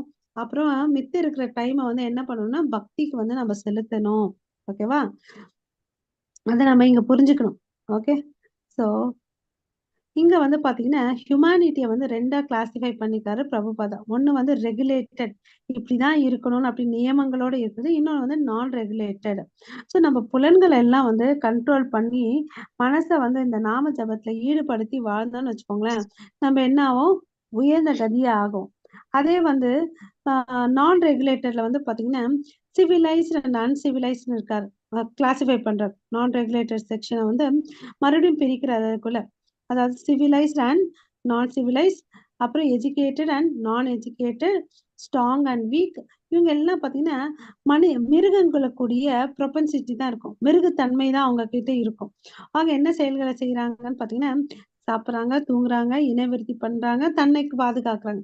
இந்த விஷயத்த தான் பண்றாங்க. இப்படி பண்றதுனால அவன் என்ன ஆகுறான், மறுபடியும் வாழ்க்கைன்ற பந்தத்துக்குள்ள வந்து அவன் பிணைஞ்சிக்கிறான் அப்படின்னு சொல்லிட்டு பிரபுபாதா இந்த இடத்துல எக்ஸ்பிளைன் பண்றார். ஓகேவா? சோ நம்ம ஸ்ட்ரிக்டா என்ன பண்ணணும்னா, பிரபுபாத ஆச்சாரியர்கள் கொடுத்துட்டு போன நியமங்களை நம்ம ஃபாலோ பண்ணணும். ஓகே, மறுபடியும் வந்து பாத்தீங்கன்னா இங்க வந்து யாரெல்லாம் இந்த திவ்யமான பாதையில வந்து போகணும்னு நினைக்கிறாங்களோ அவங்களுக்கு 3 விஷயத்த சொல்றாரு. அதாவது நீ வேதங்களை பின்பற்று, அப்புறம் வந்து பாத்தீங்கன்னா உன்னுடைய எய்ம் என்னவா இருக்கும்னா அல்டிமேட் விடுதலை அடையணும், அல்டிமேட் லிபரேஷன், இந்த பௌதிக விஷயத்துல இருந்து நம்ம விடுபடணும். அப்புறமா வந்து பாத்தீங்கன்னா பக்தர்கள் ஆக முடியும் அப்படின்னு சொல்றார். சோ பக்தர்களுக்கு ஆகிறதுக்கு வந்து பாத்தீங்கன்னா முன்னாடி ஒரு 2 விஷயத்த பண்ணணும். என்ன, ஒன்று ஆன்மீக புத்தகங்களை படிக்கணும், அப்புறம் வந்து பாத்தீங்கன்னா நான் தான் அனுபவிக்கணும்ன்ற ப்ரொபன்சிட்டியை நம்ம விட்டுணும். அப்புறம் வந்து இந்த பௌதிக விஷயங்கள்ல இருக்கக்கூடிய சுகத்தை வந்து நம்ம துறக்க ஆரம்பிக்கணும் அப்படின்னு சொல்லிட்டு சொல்றாரு. ஓகேவா? சோ இது மாதிரி பண்ணிட்டு இருந்தேன்னு வச்சுக்கோங்க, நம்ம கண்டிப்பா கிருஷ்ண பக்தர் ஆக முடியும்ன்றத இங்க பிரபுபாதா விலாரியா சொல்றாரு. அப்புறம் வந்து பாத்தீங்கன்னா பலன் நோக்கு செயல்கள்ல இருந்து நம்ம வெளியே வரணும், தன்னுடைய புலன்கள், நம்மளுடைய புலன்களை திருப்தி படுறதுல இருந்து வெளியே எடுத்துட்டு வரணும் நம்ம அப்படின்னு சொல்றாரு. இந்த மாதிரி பண்ணாதான் மங்களகரமான விஷயம் நம்ம வாழ்க்கையில நடக்கும். அது வந்து பாத்தீங்கன்னா எதுக்கு வழிவகுக்கும் பாத்தீங்கன்னா முக்திக்கு வந்து வழிவகுக்கும். ஓகேங்களா? சோ யாராவது ஒருத்தவங்க வந்து தானாவே இந்த உடலுக்கு அசௌகரியத்தை வந்து ஏத்துக்கணும். ஓகேவா? அப்ப என்ன ஆக முடியும், கிருஷ்ண உணர்வு வந்து முன்னேற முடியும். அதுதான் வந்து பாத்தீங்கன்னா பெர்ஃபெக்ட் டிரான்சென்டென்டலிஸ்ட் அண்டர் சிவியர் ஆஸ்டரிட்டின்னு அப்படின்னு சொல்றாரு. ஓகேவா? அதாவது ஏகாதசி அன்னைக்கு வந்து நம்ம என்ன பண்ணுவோம், தானியங்கள் எல்லாம் தவிர்த்துட்டு என்ன வந்து வேதங்களை சொல்லியிருக்கோ அந்த உணவுகளையும் பழங்களையும் பால்களையும் சாப்பிட்டுட்டு நம்ம விரதம் இருந்து நாமஸ்மரணம் பண்றோம் இல்லைங்களா? அது வந்து பாத்தீங்கன்னா நம்ம வீட்டுல அரிசி பருப்பு இல்லைன்னு இல்லை, அது ஒரு தவம். அப்படி பண்ண நம்ம வாழ்க்கையில வந்து ஆன்மீகத்துல வந்து முன்னேற்றம் அடையிறோம்ன்றத அர்த்தம். நெக்ஸ்ட் 41 ஸ்லோகம். हरे कृष्ण। ஹரே கிருஷ்ணா. प्राप्य पुण्य कृतां लोकान् उषित्वा शाश्वती क्षमा शश्विनं श्रीमदां केहे யோகப்பிரஷ்டோபி ஜாயதே. ஹரே கிருஷ்ணா மலர்ச்சி. ஹரே கிருஷ்ணா. சோ இங்க என்ன சொல்றாரு, வெற்றி அடையாத யோகி. அதாவது என்ன சொல்றாரு, எங்க போறாங்க வெற்றி அடையாத யோகி, புண்ணிய ஆத்மாக்களின் லோகங்களில் பற்பல வருடங்கள் அனுபவித்த பின் நல்லோரின் குடும்பத்தில் அல்லது பெரும் செல்வந்தரின் குடும்பத்தில் பிறக்கின்றான். பிராபிய புண்ணியோ கிருதாம் லோகான், புண்ணிய கிருதாம் லோகான்னா மேல் லோகத்துக்கு போறான். ஓகேவா? சோ அதுக்கு அடுத்தது என்ன வரான், எங்க வரான், அங்க வந்து பல பல வருஷங்கள் வாழ்றான். சாஸ்வதிஹி சமக, பல வருஷங்கள், சமகன்னா வருஷங்கள், அங்க வந்து வாழ்ந்துட்டு வரான். சோ சுச்சினாம் ஸ்ரீமதாம், சோ ஒரு எந்த அளவுக்கு புண்ணியத்தை சம்பாதிச்சு வச்சிருக்கோனோ அங்க இருப்பான். ஓகேவா? அதுக்கு பிறகு எங்க போய் பிறக்கிறான், ஸ்ரீமதாம், அதாவது செல்வந்தர்களுடைய வீட்டுல பிறக்கிறான். ஓகே, ஏகன்னா வீடு, ஸ்ரீமதாம்னா செல்வந்தர்களுடைய வீட்டுல பிறக்கிறான். ஓகே, யோக விருஷதோ அபிஜாயதே, அப்ப வந்து என்ன பண்றாங்க, வந்து பிறக்கிறதுனால அவனுக்கு எந்த ஒரு கஷ்டமும் இல்ல. ஆரம்பத்துல இருந்தே அவன பக்திய பண்ணலாம். ஓகேவா? தன்னுணர்வு பாதையை வந்து ஆரம்பத்துல இருந்து பயிற்சி பண்ண முடியும் அப்படின்னு சொல்லிட்டு சொல்றார். ஓகேவா? இங்க வெற்றி அடையாத யோகிகளை வந்து 2 வகையா வந்து பிரபுபாதா பிரிக்கிறார். வந்து எப்படி பாத்தீங்கன்னா, அத வந்து கொஞ்சம் பயிற்சி பண்ணாரு, இமிடியேட்டா கீழே விழுந்துட்டார். நிறைய நாள் பயிற்சி பண்ணாரு, அவங்க வந்து விழுந்துட்டாங்க. அவங்களோட நிலை என்ன? ஓகேவா? கொஞ்ச நாள் பயிற்சி பண்ணவர் வந்து கீழே விழுந்துட்டாருன்னா அவங்க என்ன பண்றாங்கன்னு பாத்தீங்கன்னா, இந்த உலகத்துல பிறப்பாங்க. அதாவது பிராமண குடும்பத்துல பிறப்பாங்க, வைஷ்ணவ குடும்பத்துல பிறப்பாங்க, அதாவது அரிஸ்டோகிராஸ்டிக் குடும்பத்துல வந்து பிறப்பாங்க, உயர்ந்த குடும்பத்துல பிறக்குறாங்க. ஓகேங்களா? அதே வந்து இதனுடைய நோக்கம் என்னன்னு பாத்தீங்கன்னா, யோகத்தை வந்து பழகிக்கணும். அதாவது கிருஷ்ண உணர்வு வந்து ஆரம்ப நிலையிலே வந்து பழக்கப்படுத்திக்கணும். ஓகே, சோ இதனால வந்து அந்த வசதிகள்லாம் கொடுக்குறாரு கடவுள். நீ வந்து பிராமண குடும்பத்துல பிறந்தன்னு வச்சுக்கோங்களேன், என்ன பண்ற, ஆரம்பத்திலே வந்து பக்தி பண்ற. நல்ல பொருளாதாரமா இருக்கிற வீட்டுல பிறந்தன்னு வச்சுக்கோயேன், உனக்கு வந்து கஷ்டப்பட்டு சம்பாதிக்க வேண்டிய அவசியம் இல்லை. அப்ப வந்து என்ன ஆகுது, உனக்கு டைம் சேவ் ஆகுது. சோ பக்திய பண்றேன்னு அப்படின்னு சொல்லிட்டு சொல்றாரு. ஓகேவா?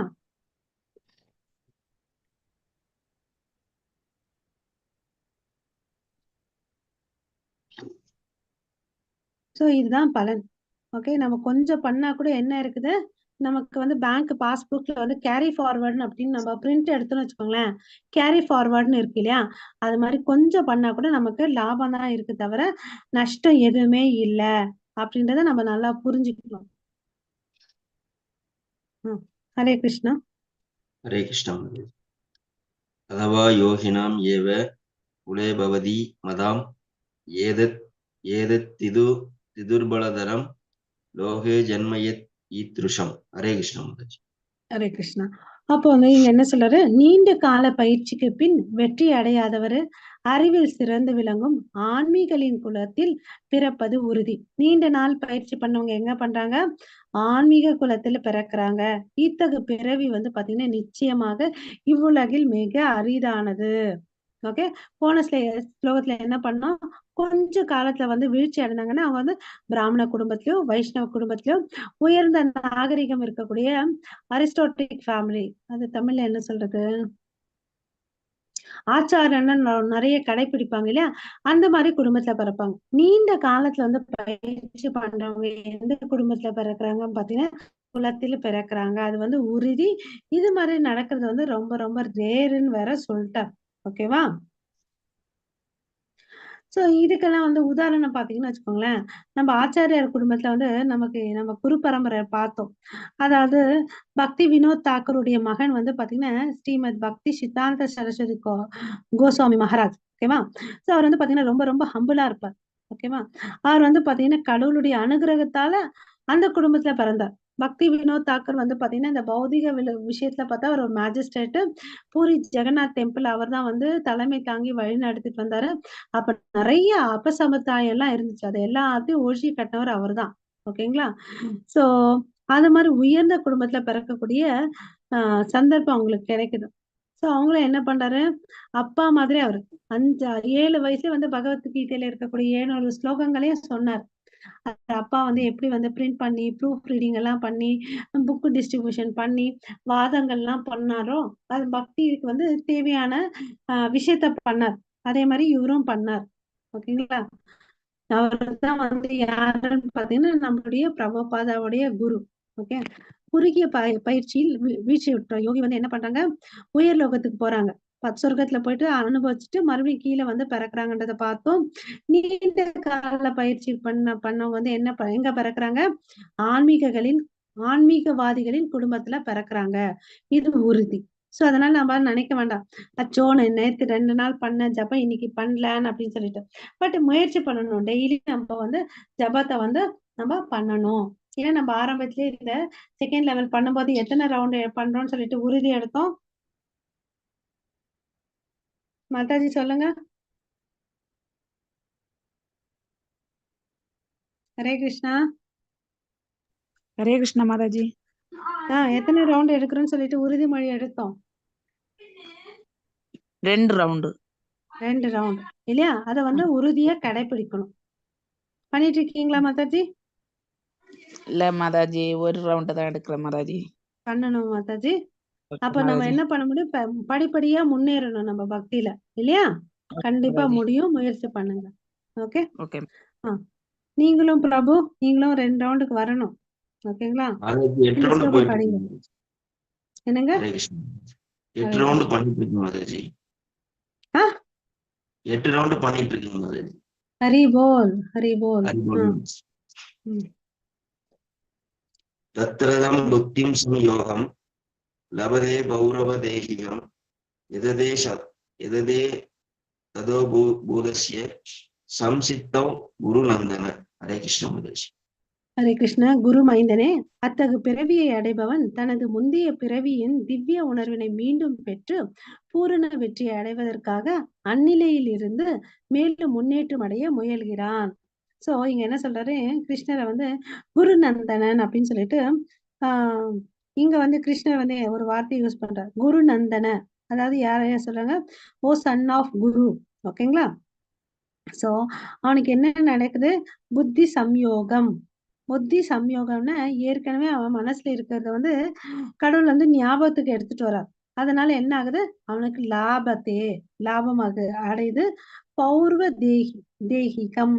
சோ போன ஜென்மத்துல நடந்த விஷயங்கள்லாம் என்ன வருது, ஞாபகம் வருது. அதனால அவனுக்கு என்ன ஆகுது, நன்மை அடையுது. யா யா ததே ச ததோ பூயக.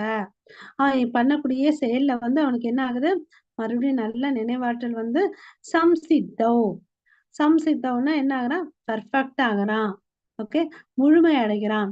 ஏன்னா அவனுக்கு வந்து கடவுள் என்ன கொடுத்திருக்காரு, போன ஜென்மத்துல அவன் பண்ண புண்ணிய காரியங்கள் விஷயங்கள்லாம் வந்து இந்த யோகிகளுக்கு வந்து ஞாபக சக்தியை கொடுக்குறாரு. ஓகேவா? அது ஒரு கதை மூலமா நம்ம தெரிஞ்சுக்கலாம். அதாவது இந்த பிக்சர்ல பாக்குறீங்க இல்லையா, இவர் வந்து பாத்தீங்கன்னா அம்பரீஷ், பரத் மகாராஜா. ஓகேவா? பரத் மகாராஜா வந்து பாத்தீங்கன்னா இந்த பரத் வருஷத்தை வந்து ஆண்டுட்டு வந்தவர். ஓகேவா? இந்த பரத் இவரு பெயர் பிறகுதான் வந்து இந்த நாட்டுக்கு வந்து பரத் வருஷான்னு வந்துச்சு. அதுக்கு முன்னாடி இது என்னன்னு கூப்பிட்டாங்கன்னு பாத்தீங்கன்னா இளவர்த்த வருஷான்னு சொல்லிட்டு கூப்பிட்டுட்டு வந்தாங்க. இவர் என்ன பண்ணாரு, தன்னுடைய வனப்பிரஸ்த வாழ்க்கை வருதுன்னு தெரிஞ்சுட்டு தன்னுடைய ராஜ்யத்தை எல்லாத்தையும் வந்து பசங்களுக்கு கொடுத்துட்டார். ஓகேவா? கொடுத்துட்டு காட்டுக்கு போலான்னு சொல்லிட்டு ஆஹ் போயிட்டு அங்க தவம் பண்றார். ஓகேவா? சோ ஒரு குடியில அமைஞ்சிட்டு பக்தி பண்ணிட்டு வராரு. ஒரு நாள் என்ன ஆகுது, அங்க கரை கிட்ட நதி கரை கிட்ட போகும்போது ஒரு சிங்கம் கர்ஜிக்கக்கூடிய சத்தம் கேக்குது. அப்ப கர்ப்பிணியா இருந்த மான் வந்து பயத்தால என்ன பண்ணுது, இந்த கரையில இருந்து அந்த கரைக்கு தாவி போகுது. அப்ப வந்து முழு மாத கர்ப்பிணி இல்லையா, அந்த தாவும் போது அந்த குட்டி மான் வந்து கீழே விழுந்துடுது. சோ பிறந்த குட்டி குழந்தை, குட்டி மானை இவர் என்ன பண்றாரு, எடுத்துட்டு வந்து வளர்க்குறாரு தன்னுடைய குடிசையில. அதுவும் கொஞ்ச நாள்ல பெருசாகுது. பெருசான பிறகு என்ன ஆகுது, அவருக்கு சாப்பாடு பழத்தெல்லாம் கொடுக்குறாரு. இருந்தாலும் இவர் யாகம் பண்ணிட்டு இருந்தா டிஸ்டர்ப் பண்ணிட்டே இருக்குது. ஒரு நாள் அந்த மான் மேய்ச்சலுக்கு போயிட்டு திரும்பி வரவே இல்லை.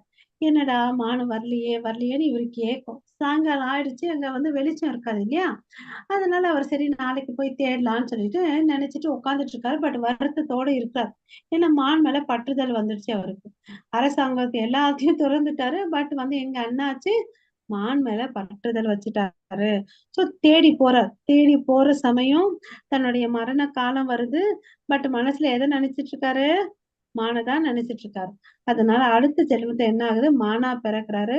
கடவுளுடைய அனுகிரகம் இப்ப நம்ம பார்த்தோம் அடிச்சுங்களா அந்த ஸ்லோகத்துல, புதி அவர் வந்து என்ன கொடுக்குறாரு, ஞானத்தை கொடுக்குறாரு. சோ போன ஜென்மத்துல பண்ண எல்லா ஞாபகத்தையும் அவர் வந்து புத்தி கொடுக்கறதுனால அவர் என்ன பண்றாரு, பக்தி பண்றாரு. மானா இருந்துட்டு அதே குடியில வந்து பக்தி பண்றாரு. அதுக்கு அடுத்த ஜென்மத்துல வந்து என்ன பிறக்கிறாருன்னு பாத்தீங்கன்னா ஜடபரதரா பிறக்கிறாரு. ஓகே, ஜடபரதரா பிறந்துட்டு அப்போ வந்து அவரு வந்து எல்லா ஞானம் இருக்கு. ஜடன்னா எப்படின்னா உணர்வற்று இருக்காரு. இந்த உலகத்துல என்ன நடந்தாலும் அதுக்கும் நமக்கும் சம்பந்தம் இல்லாத மாதிரி இருக்கிறார். சோ அப்ப என்ன பண்றாரு, ஒரு நாள் வந்து பல்லக்கு தூக்கிட்டு போறதுக்கு ஒருத்தர் வேணும்னு சொல்லிட்டு இவரை கூட்டிட்டு போறாரு. வாட்ட சாட்டமா இருப்பாரு இவரு. சோ அவங்க வீட்டுல வந்து பாத்தீங்கன்னா ரொம்ப வந்து இல் ட்ரீட் பண்ணுவாங்க. நல்லாலாம் ட்ரீட் பண்ண மாட்டாங்க. அதாவது கரிஞ்சு போனது, தீஞ்சு போனது, பழையசுதான் வந்து இவங்களுக்கு சாப்பாடா கொடுப்பாரு. அவரும் ஏத்துப்பாரு. அவங்க அண்ணி என்ன கொடுத்தாலும் அததான் சாப்பிடுவாங்க. அவங்க அண்ணன் எல்லாம் அவனுக்கு இவனுக்கு புத்தி இல்லைன்னு சொல்லிட்டு சொத்துல பங்கு கூட கொடுக்காம ஏமாத்துவாங்க. சோ இப்படி வாழ்ந்துட்டு வந்தாரு. அப்ப பல்லக்கு தூக்கிட்டு போகும்போது இவர் என்ன பண்றாரு, நடந்து போறது இல்ல, கொஞ்சம் சில இடத்துல ஜம்ப் ஆகி போறாரு. அதனால உள்ள உட்கார்ந்துட்டு இருக்கிற அரசனுக்கு வந்து டிஸ்டர்பா இருக்கு. என்னப்பா ஒழுங்கா தூக்கிட்டு போக முடியலையா அப்படின்னு கேக்குறாரு. இவரு ஆத்ம ஞானத்தை பேச பல்லக்குல இருந்த அரசன் வந்து கீழே இறங்கி வந்து அவர்கிட்ட வந்து சரணாகதி ஆறார். ஏன் அப்படின்னும் போது அப்ப அவர் வார்த்தை மூலமா தெரிஞ்சுக்கிட்டாரு. அந்த அதாவது எறும்புல கூட வந்து ஆத்மா இருக்குன்றத வந்து தெரிஞ்சிருக்காருன்னா இவர் உயர்ந்த ஞானின்றத தெரிஞ்சுக்கிட்டு அவர்கிட்ட வந்து சரணாகதி அடைறாங்க. ஓகேவா? சோ அதுக்கு பிறகு ஒரு நாள் என்ன ஆகுதுன்னு பாத்தீங்கன்னா, இவர் ஒரு காட்டு பக்கமா போறாரு இந்த ஜடபரதர். அப்ப அங்க இருக்கக்கூடிய ஆதிவாசிகள் வந்து என்ன பண்றாங்க, பலி கொடுக்கறதுக்கோசம் இவன் வாட்ட சாட்டமா இருக்கானே, எந்த குறைபாடும் இல்லாம இருக்கானே சொல்லிட்டு கடத்திட்டு போயிடுறாங்க. கடத்திட்டு அப்புறம் வந்து குளிச்சுட்டு புது ட்ரெஸ் எல்லாம் போட்டு வச்சு பலி கொடுக்குறாங்க காளி தேவிக்கு முன்னாடி. சோ அப்ப வந்து காளி தேவி என்ன பண்றாங்க, அங்க வர்றாங்க. வந்து அந்த எல்லாத்தையும் அரேஞ்ச் பண்ண அந்த ஆதிவாசிகளை எல்லாத்தையும் சமாரம் பண்ணிடுறாங்க. என்னடா பண்ணிட்டு இருக்கீங்க, இவர் வந்து ஒரு கிருஷ்ண பக்தர், இவரை போய் இப்படி பண்றீங்களான்னு சொல்லிட்டு அவங்கள வந்து சமாரம் பண்றாங்க.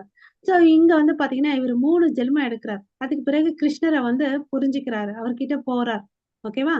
சோ கிருஷ்ணரை புரிஞ்சுக்கிட்டனால துர்கா தேவியே வந்து அவங்கள காப்பாத்துறாங்க. இவர் எதையும் பிரார்த்தனையும் பண்ண மாட்டாங்க இல்லையா, என்னை காப்பாத்துங்கன்னு சொல்லிட்டு அமைதியா இருப்பார் இல்லையா. இந்த பௌதிக விஷயத்துல பாத்தீங்கன்னா அவர் ஏமாளி, ஒரு பைத்தியக்காரத்தனமா இருந்தாலும் ஆன்மீக விலகத்துல வந்து பாத்தீங்கன்னா அவர் முழுமையான ஞானம் கொண்டவர், கிருஷ்ணர் கிட்ட போய் சேர்ந்தார்.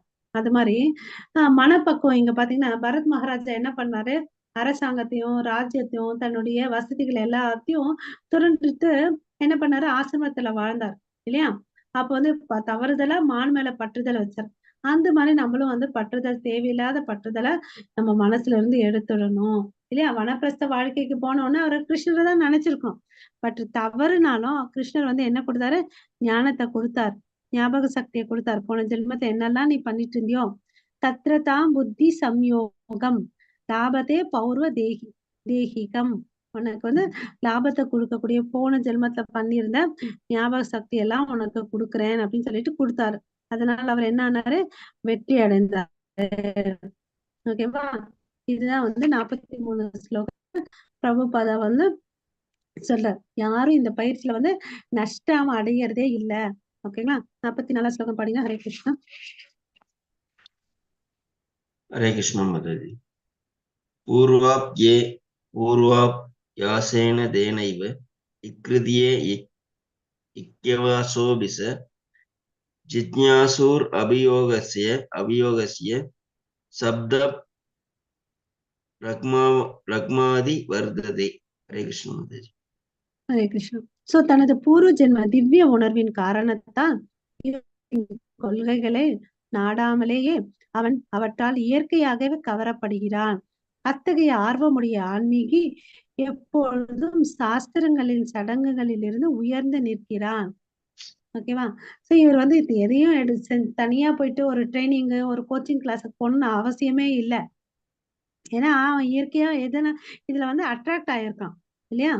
சோ அது எதனால, பூர்வ அபியாசேன, அது முன் ஜென்மத்துல இருக்கக்கூடிய பழக்கத்தினால அதே ஜென்மம் வந்து அந்த ஜென்ம வாசனை வந்து இங்கேயும் இருக்குது. அதனால அவனுக்கு என்ன ஆகுற, ஹிரியத்தே, ஈர்ப்பு ஏற்படுகிறது. ஓகேவா. சோ அவனுக்கு வந்து அந்த இடத்துல வந்து ஒரு யாரோட சப்போர்ட்டும் தேவையே இல்லை, ஈர்ப்பு ஏற்படுது, தானாவே அவன் செய்யறான். ஜிஜினாசூர், தானாகவே செஞ்சுட்டு யோகஸ்ய சப்த பிரம்ம, அந்த நியமங்கள் எல்லாம் வந்து பின்பற்றுறான் அப்படின்னு சொல்லிட்டு இந்த பிரபுபாதா இங்க வந்து சொல்றார். ஓகேவா. விட்ட இடத்திலே இருந்து தொடர்கிறது. ஓகேவா. யோக பயிற்சி அதுதான். இந்த பர்பட்ல வந்து பாத்தீங்கன்னா அவர் என்ன சொல்றாருன்னு பாத்தீங்கன்னா ஆஹ் பாகவதத்துல இருந்து ஒரு ஸ்லோகத்தை வந்து இங்க கோட் பண்றாரு. 3வது கேண்டோ 33வது அத்தியாயத்துல 8வது ஸ்லோகத்தை சொல்றாரு.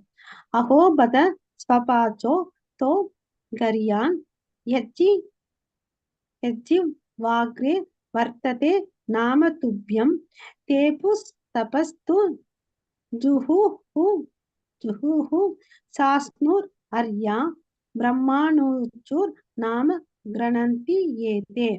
யார் ஒருத்தன் வந்து கடவுளுடைய நாமத்தை வந்து புனித நாமத்தை வந்து உச்சாரணம் பண்ணிட்டே இருக்கிறானோ அவன் ஆன்மீக வாழ்க்கையில நல்லா வந்து முன்னேறுவான்.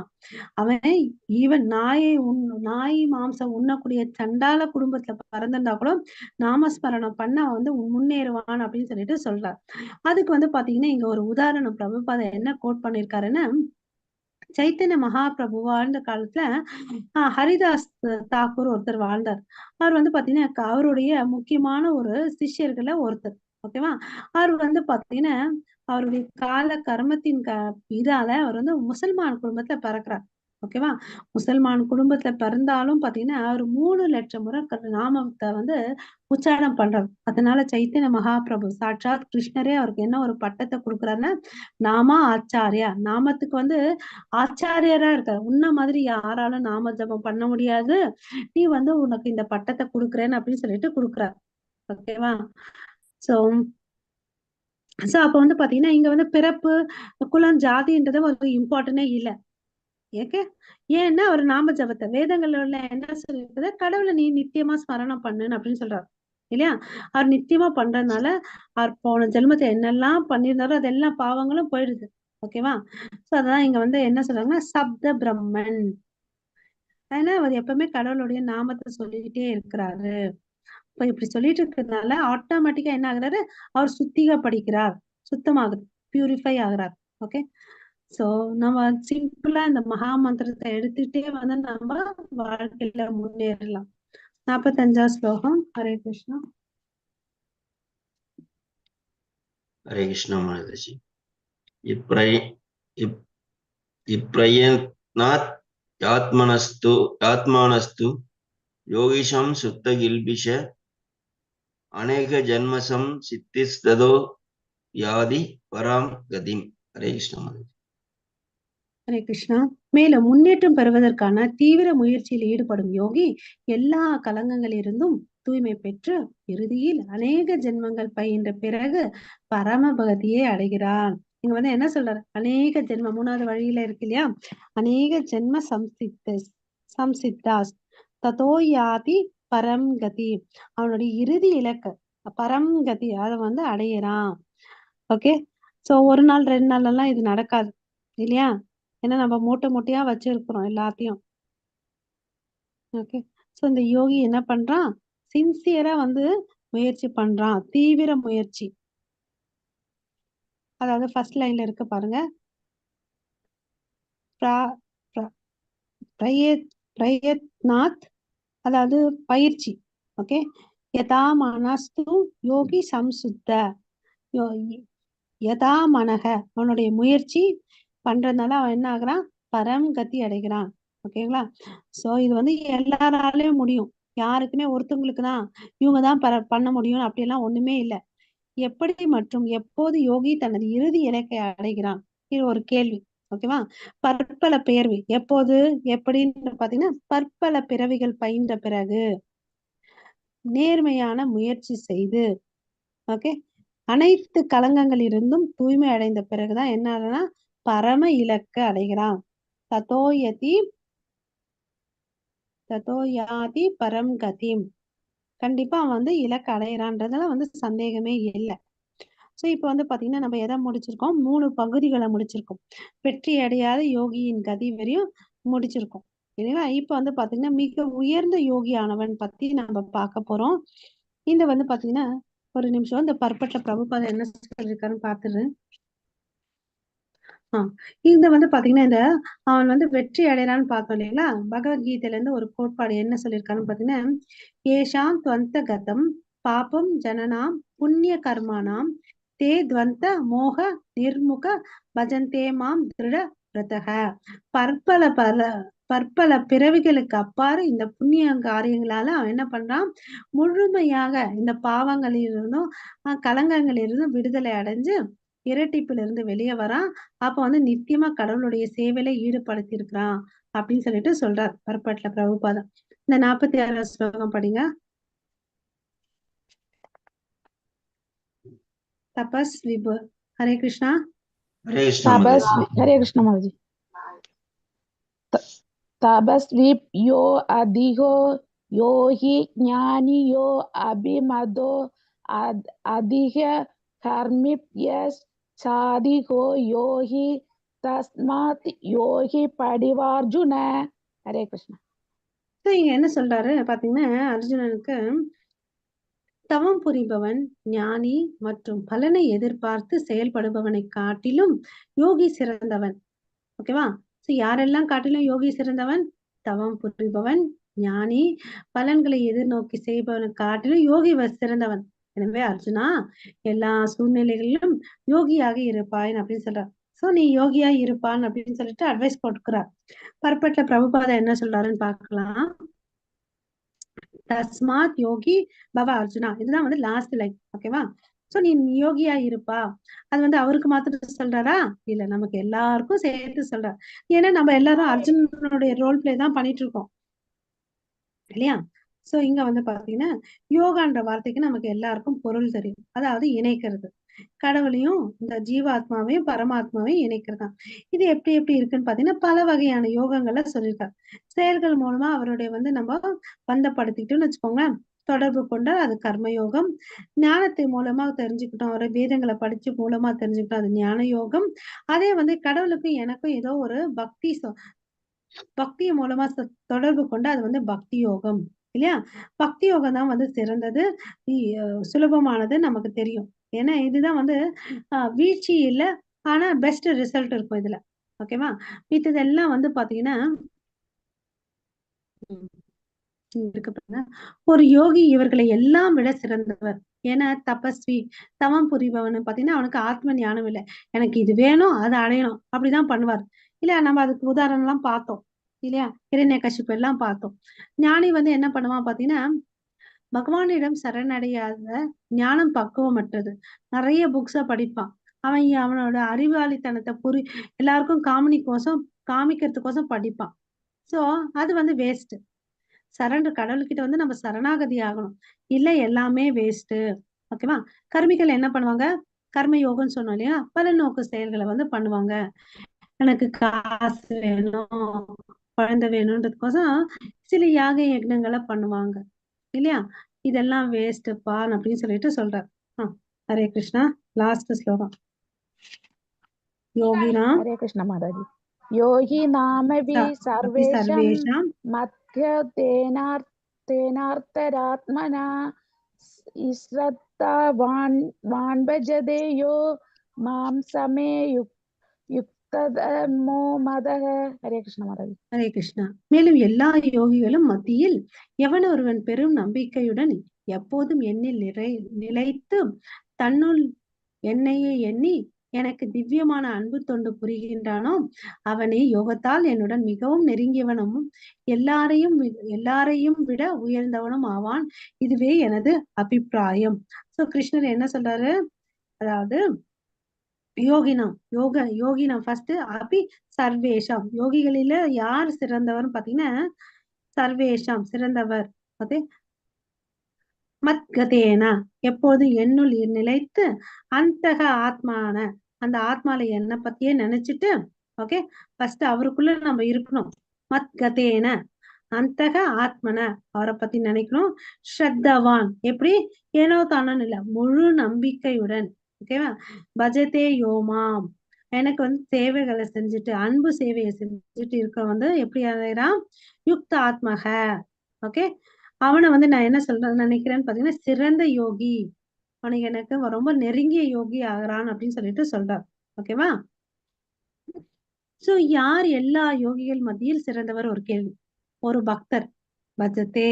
ஓகேவா? பக்தர் தான் எல்லாரையும் காட்டிலும் சிறந்தவர்.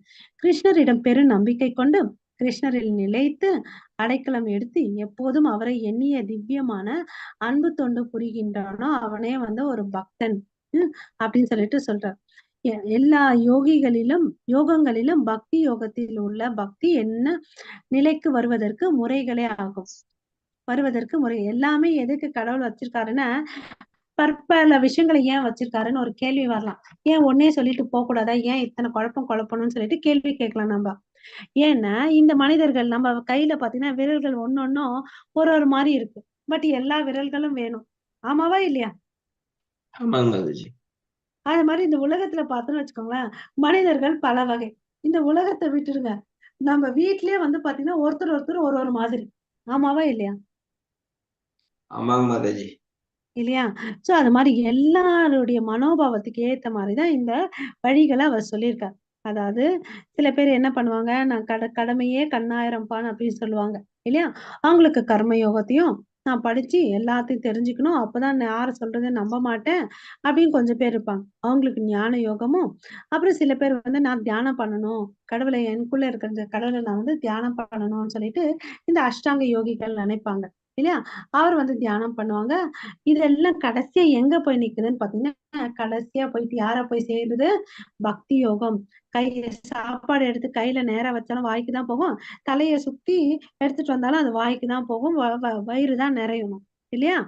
அது மாதிரி கடைசியா எங்க முடியுதுன்னு பாத்தீங்கன்னா பக்தி யோகம், பரமபுருஷ பகவானை அடையணும் அப்படின்றதுதான் ஓகேவா? சோ யோகம் என்றால் என்ன? உண்மையில் பக்தி யோகம் தான். ஓகேவா? சோ யோகான்னா என்னென்னையும் நினைச்சு கூடாது. இந்த உலகத்துல வந்து அந்த பீஸுக்கு யோகா அப்படிலாம் என்னென்னோ சொல்றாங்க இல்லையா? Pregnancy yoga for mental health, physical ஹெல்த்னு அதெல்லாம் இல்ல. யோகான்றா என்ன? கடவுளையும் நம்மளையும் வந்து இணைக்கிறது தான் யோகா. அந்த யோகத்துல உண்மையான யோகம் எதுன்னு பாத்தீங்கன்னா பக்தி யோகம் தான்.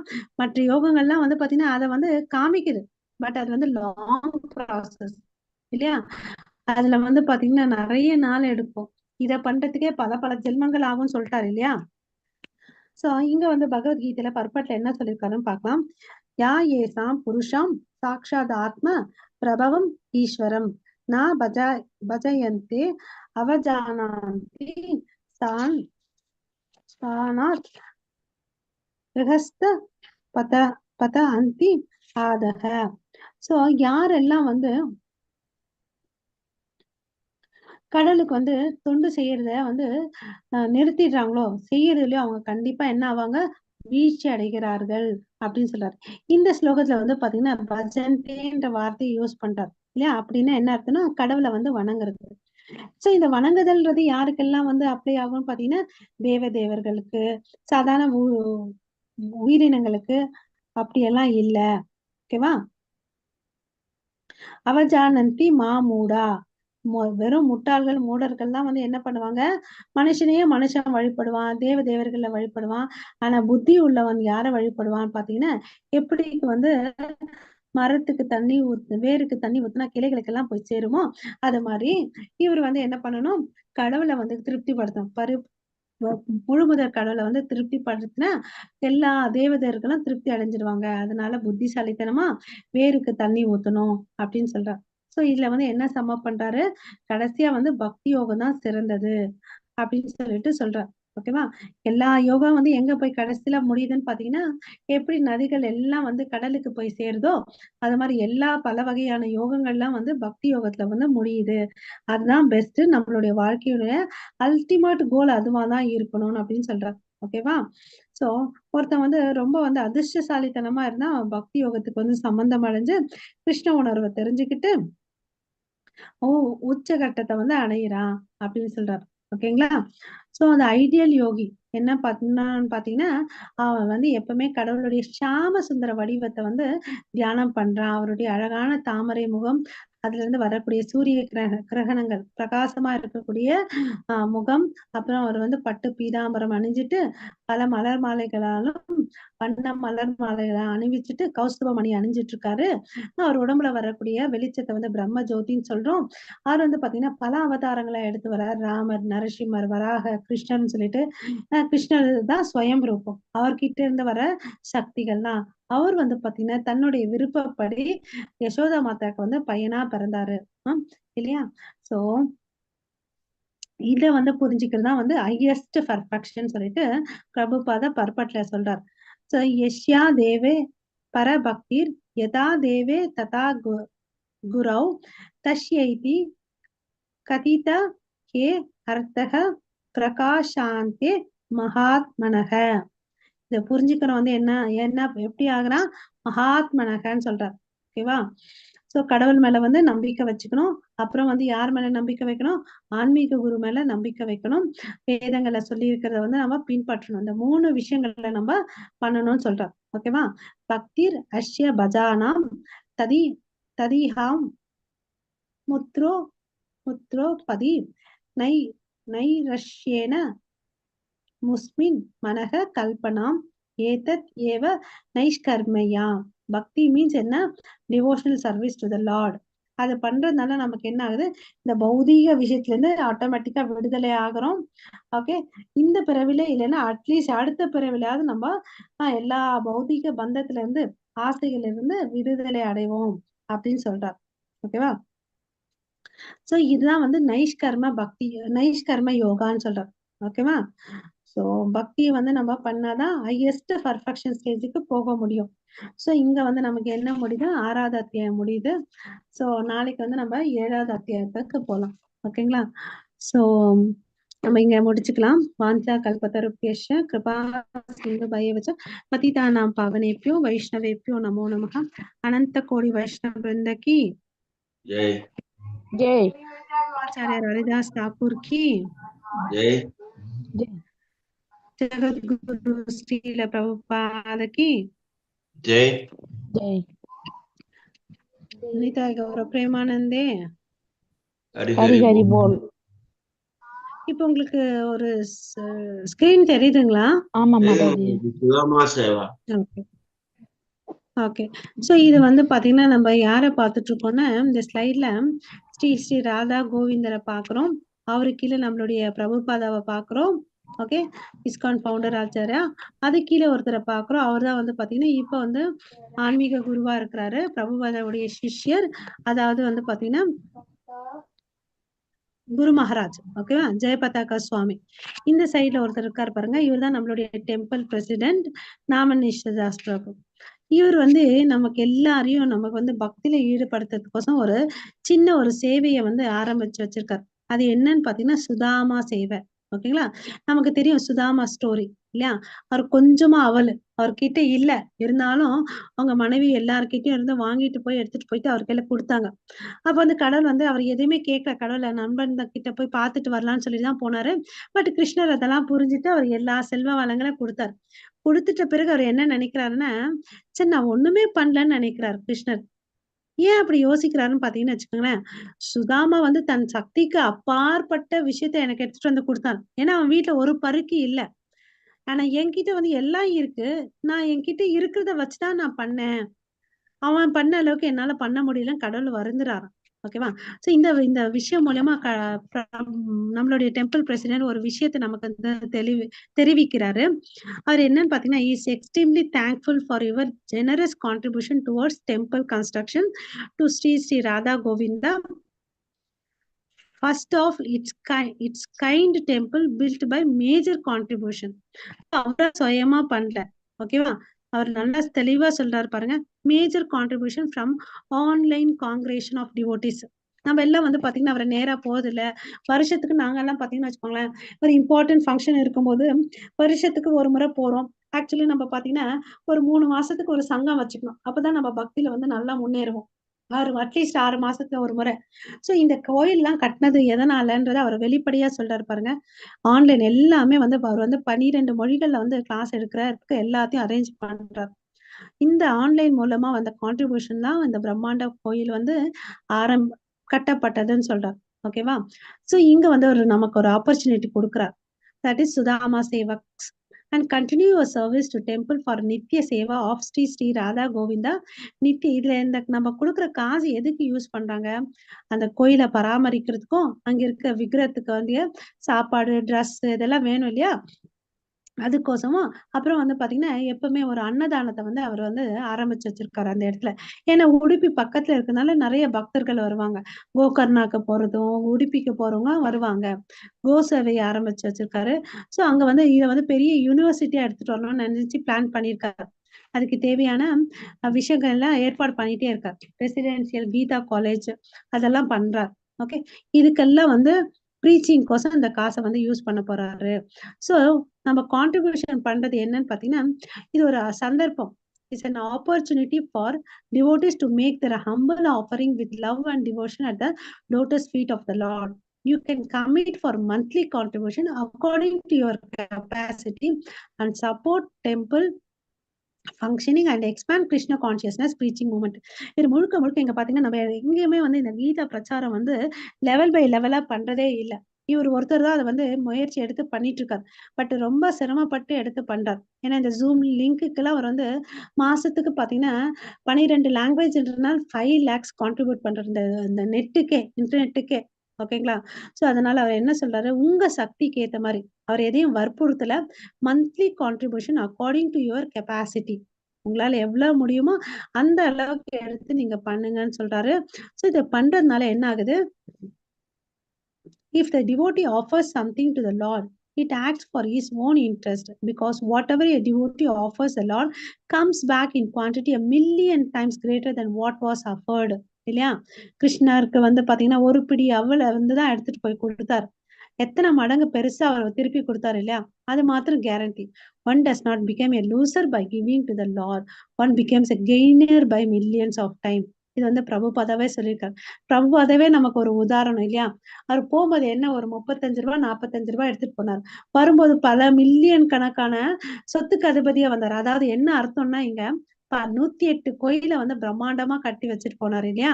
அதே ஒரு பெரிய சொத்து இல்லையா? பகவத்கீதையெல்லாம் சொல்றாங்க பாருங்க, நம்ம ஏற்கனவே படிச்சிருக்கோம். Charity given out of duty without expectation of return at proper time and place and to a worthy person is considered to be in the mode of goodness. ஓகேவா? சோ சரியான நேரத்துல சரியான நபருக்கு வந்து கொடுக்கறதா வந்து சரியான தியானம் புரிஞ்சுக்கிறோம். Acts of sacrifice, charity, finance are not to be given up. இந்த வந்து தானம், தவங்கள், யக்னங்கள் பண்றது யாரும் வந்து நிறுத்தக்கூடாது. அது வந்து எல்லாரும் பண்ணணும். They must be performed. Indeed, sacrifice, charity and finance purify even the greatest soul. அதாவது என்ன சொல்றாங்க? மிக உயர்ந்த ஆத்மாக்களை கூட வந்து இதை சுத்தப்படுத்தும் அப்படின்னு சொல்றாங்க. ஓகேங்களா? சோ இந்த சுதாம சேவை வந்து எதுக்கு யூஸ் பண்றாங்கன்னு பாத்தீங்கன்னா இந்த பிக்சர்ல பாக்கலாம். கடவுளுக்கு வந்து பாத்தீங்கன்னா நம்ம வந்து பிரசாதம் கொடுப்பீங்களா அவருக்கு, அதுக்கோசமோ கோ சேவைக்கோசமோ புக்கை வந்து விநியோகிக்கிறதுக்கும், அப்புறம் இந்த வந்து கீதா காலேஜ் ரெசிடென்சியல் காலேஜா யாராவது விருப்பப்பட்ட அங்கேயே தங்கி இந்த பகவத்கீதையெல்லாம் படிக்கலாம். ஓகேங்களா? இதுக்கோசம் தான் அவர் வந்து யூஸ் பண்றாரு. எதையுமே வேற எந்த ஒரு விஷயத்துக்கும் அவர் யூஸ் பண்றதே இல்லை. ஓகேவா? ஏன்னா இப்ப வந்து கோமாதா வந்து நம்ம காப்பாத்துறது வந்து பெரிய கடமையா ஆயிடுச்சு இல்லையா? அதனால இந்த எஃபோர்ட் எல்லாம் வந்து நம்ம தனியா எடுத்து வச்சு பண்ணோம்னா நம்மளால முடியாது. இந்த எல்லா விஷயங்களும் நம்மளால நிர்வகிக்க முடியுமா? இல்ல அதை நிர்வகிக்கக்கூடிய நிர்வாகத்துக்கு வந்து நம்ம சப்போர்ட் பண்ணலாம். ஓகே. சோ இந்த பிக்சர்ல நம்ம பார்க்கலாம். இதுல வந்து பாத்தீங்கன்னா பல விஷயங்கள் இருக்கு. என்னால 500 ரூபாய் தான்ப்பா மாசம் மாசம் கொடுக்க முடியும்னா பரவாயில்ல. அது வந்து மத்ய சுதாம சேவையில வருது. இல்ல என்னால 1001 ரூபாய் கொடுக்க முடியும்னா அது கூர்ம சுதாம சேவையில போறாங்க. ஓகே. சோ அவங்களுக்கு என்ன நன்மை கிடைக்குது பாத்தீங்கன்னா 501 ரூபாய் கொடுக்குறவங்களுக்கு வந்து அவங்க பேர்ல வந்து ஒரு பூஜை பண்ணுவாங்க. அதாவது கல்யாண நாள், பிறந்த நாள் அன்னைக்கு. கூர்ம சுதாமாவை சேவை பண்றவங்களுக்கு என்ன கிடைக்கிறாங்க பாத்தீங்கன்னா வருஷத்துல 3 நாள் அந்த கோயில்ல வந்து எந்த ஒரு காசும் கொடுக்காம அங்க தங்கறதுக்கு வந்து வசதி ஏற்பாடு பண்ணி கொடுக்குறாங்க. ஓகேங்களா? அப்ப அர்ச்சனையும் பண்ணுவாங்க, இதையும் பண்ணுவாங்க. ஓகே. அதே வந்து என்னால இல்ல 2001 முறை கொடுக்க முடியும்னா அது கபில சுதாமா சேவைன்னு சொல்லிட்டு சொல்றாங்க. அவங்க மேற் சொன்னக்கூடிய பலன்கள் இல்லாம கோ பூஜை வந்து அவங்க பேர்ல பண்றாங்க அப்படின்னு சொல்லிட்டு சொல்றாரு. அதே 3001 ரூபாய் கொடுக்க முடியும்னா அது வராக சுதாமான் அப்படின்னு சொல்றாங்க. ஓகேவா? வராக சுதாமா இது வந்து பாத்தீங்கன்னா லைஃப் மெம்பர்ஷிப் வந்து ஆக முடியும். ஓகேங்களா? சோ அவருக்கு வந்து இல்லைன்னா லைஃப் மெம்பர்ஷிப் ஆகலாம். இல்ல அவங்க வீட்டுல ஒரு குடும்பத்துக்கு ஒருத்தருக்கு வந்து ஏதாவது ஒரு யாத்திரைக்கு ஃப்ரீயா கூட்டிட்டு போறாங்க. இத வந்து நம்ம பண்றோம். அவரும் அவர் கொடுக்குறாரு. அவர் சைடுல என்ன பண்ண முடியுமோ அவர் பண்றாரு. இல்ல என்னால 5001 ரூபாய் கொடுக்க முடியும்னா அது வாமன சுதாமா சேவை. மேற் சொன்ன எல்லா பலன்களும் பிளஸ் என்ன கொடுக்குறாருன்னா அன்னதான சேவை 100 பேருக்கு உங்க பேர்ல வந்து பண்றேன் அப்படின்னு சொல்லிட்டு சொல்லிருக்காரு. ஓகேவா? இல்ல என்னால 10,000 கொடுக்க முடியும்னா அது நரசிம்ம சுதாமா சேவன் அப்படின்னு சொல்றாரு. மேற் சொன்ன பலன்கள் இல்லாம ஒரு நாள் என்ன பண்ண முடியும்? நிதாய் கௌர அவங்களுக்கு வந்து அபிஷேகம் பண்ண முடியும். கௌர பௌர்ணமிக்கு அவங்க வந்து பண்ணலாம். யாராவது அவங்க குடும்பத்துல இருந்து ஒருத்தவங்க வந்து பண்ணலாம் அப்படின்னு சொல்லிட்டு சொல்றாரு. இந்த benefits can be redeemed after 1 year of contribution. இதெல்லாம் ஒரு வருஷம் நம்ம தொடர்ந்து பண்ண இந்த நன்மைகள் நமக்கு வந்து கிடைக்கும்னு சொல்றாரு. ஓகேவா? ஒரு மாசம் கட்டுட்டு நம்ம கேட்க கூடாது. அது தவறு இல்லையா? அதே என்னால 25,000 கொடுக்க முடியும்னா பரசுராம சுதாமா செய்வன் அப்படின்னு சொல்றாரு.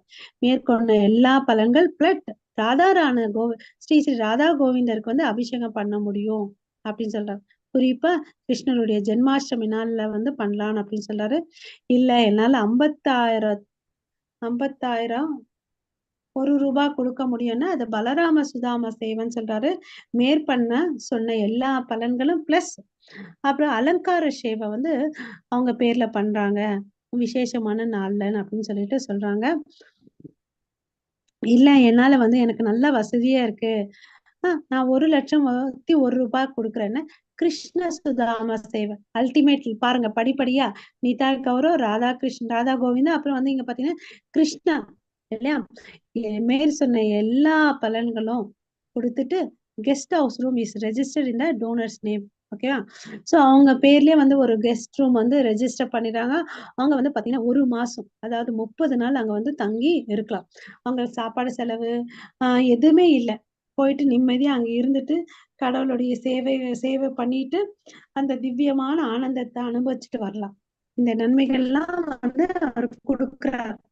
ஓகேங்களா? சோ இதுல வந்து ஏதாவது ஒரு சேவை எடுத்துக்கோங்க. மத்ஸ்ய, கூர்ம, கபில, வராக, வாமன, நரசிம்ம, பரசுராம, பலராம, கிருஷ்ணா, இது எல்லாத்தையும் ஏதாவது ஒண்ணு எடுத்துக்கோங்க. சோ இதனால வரக்கூடிய நன்மைகள் 1 வருஷம் கழிச்ச பிறகு நமக்கு கொடுக்குறாரு.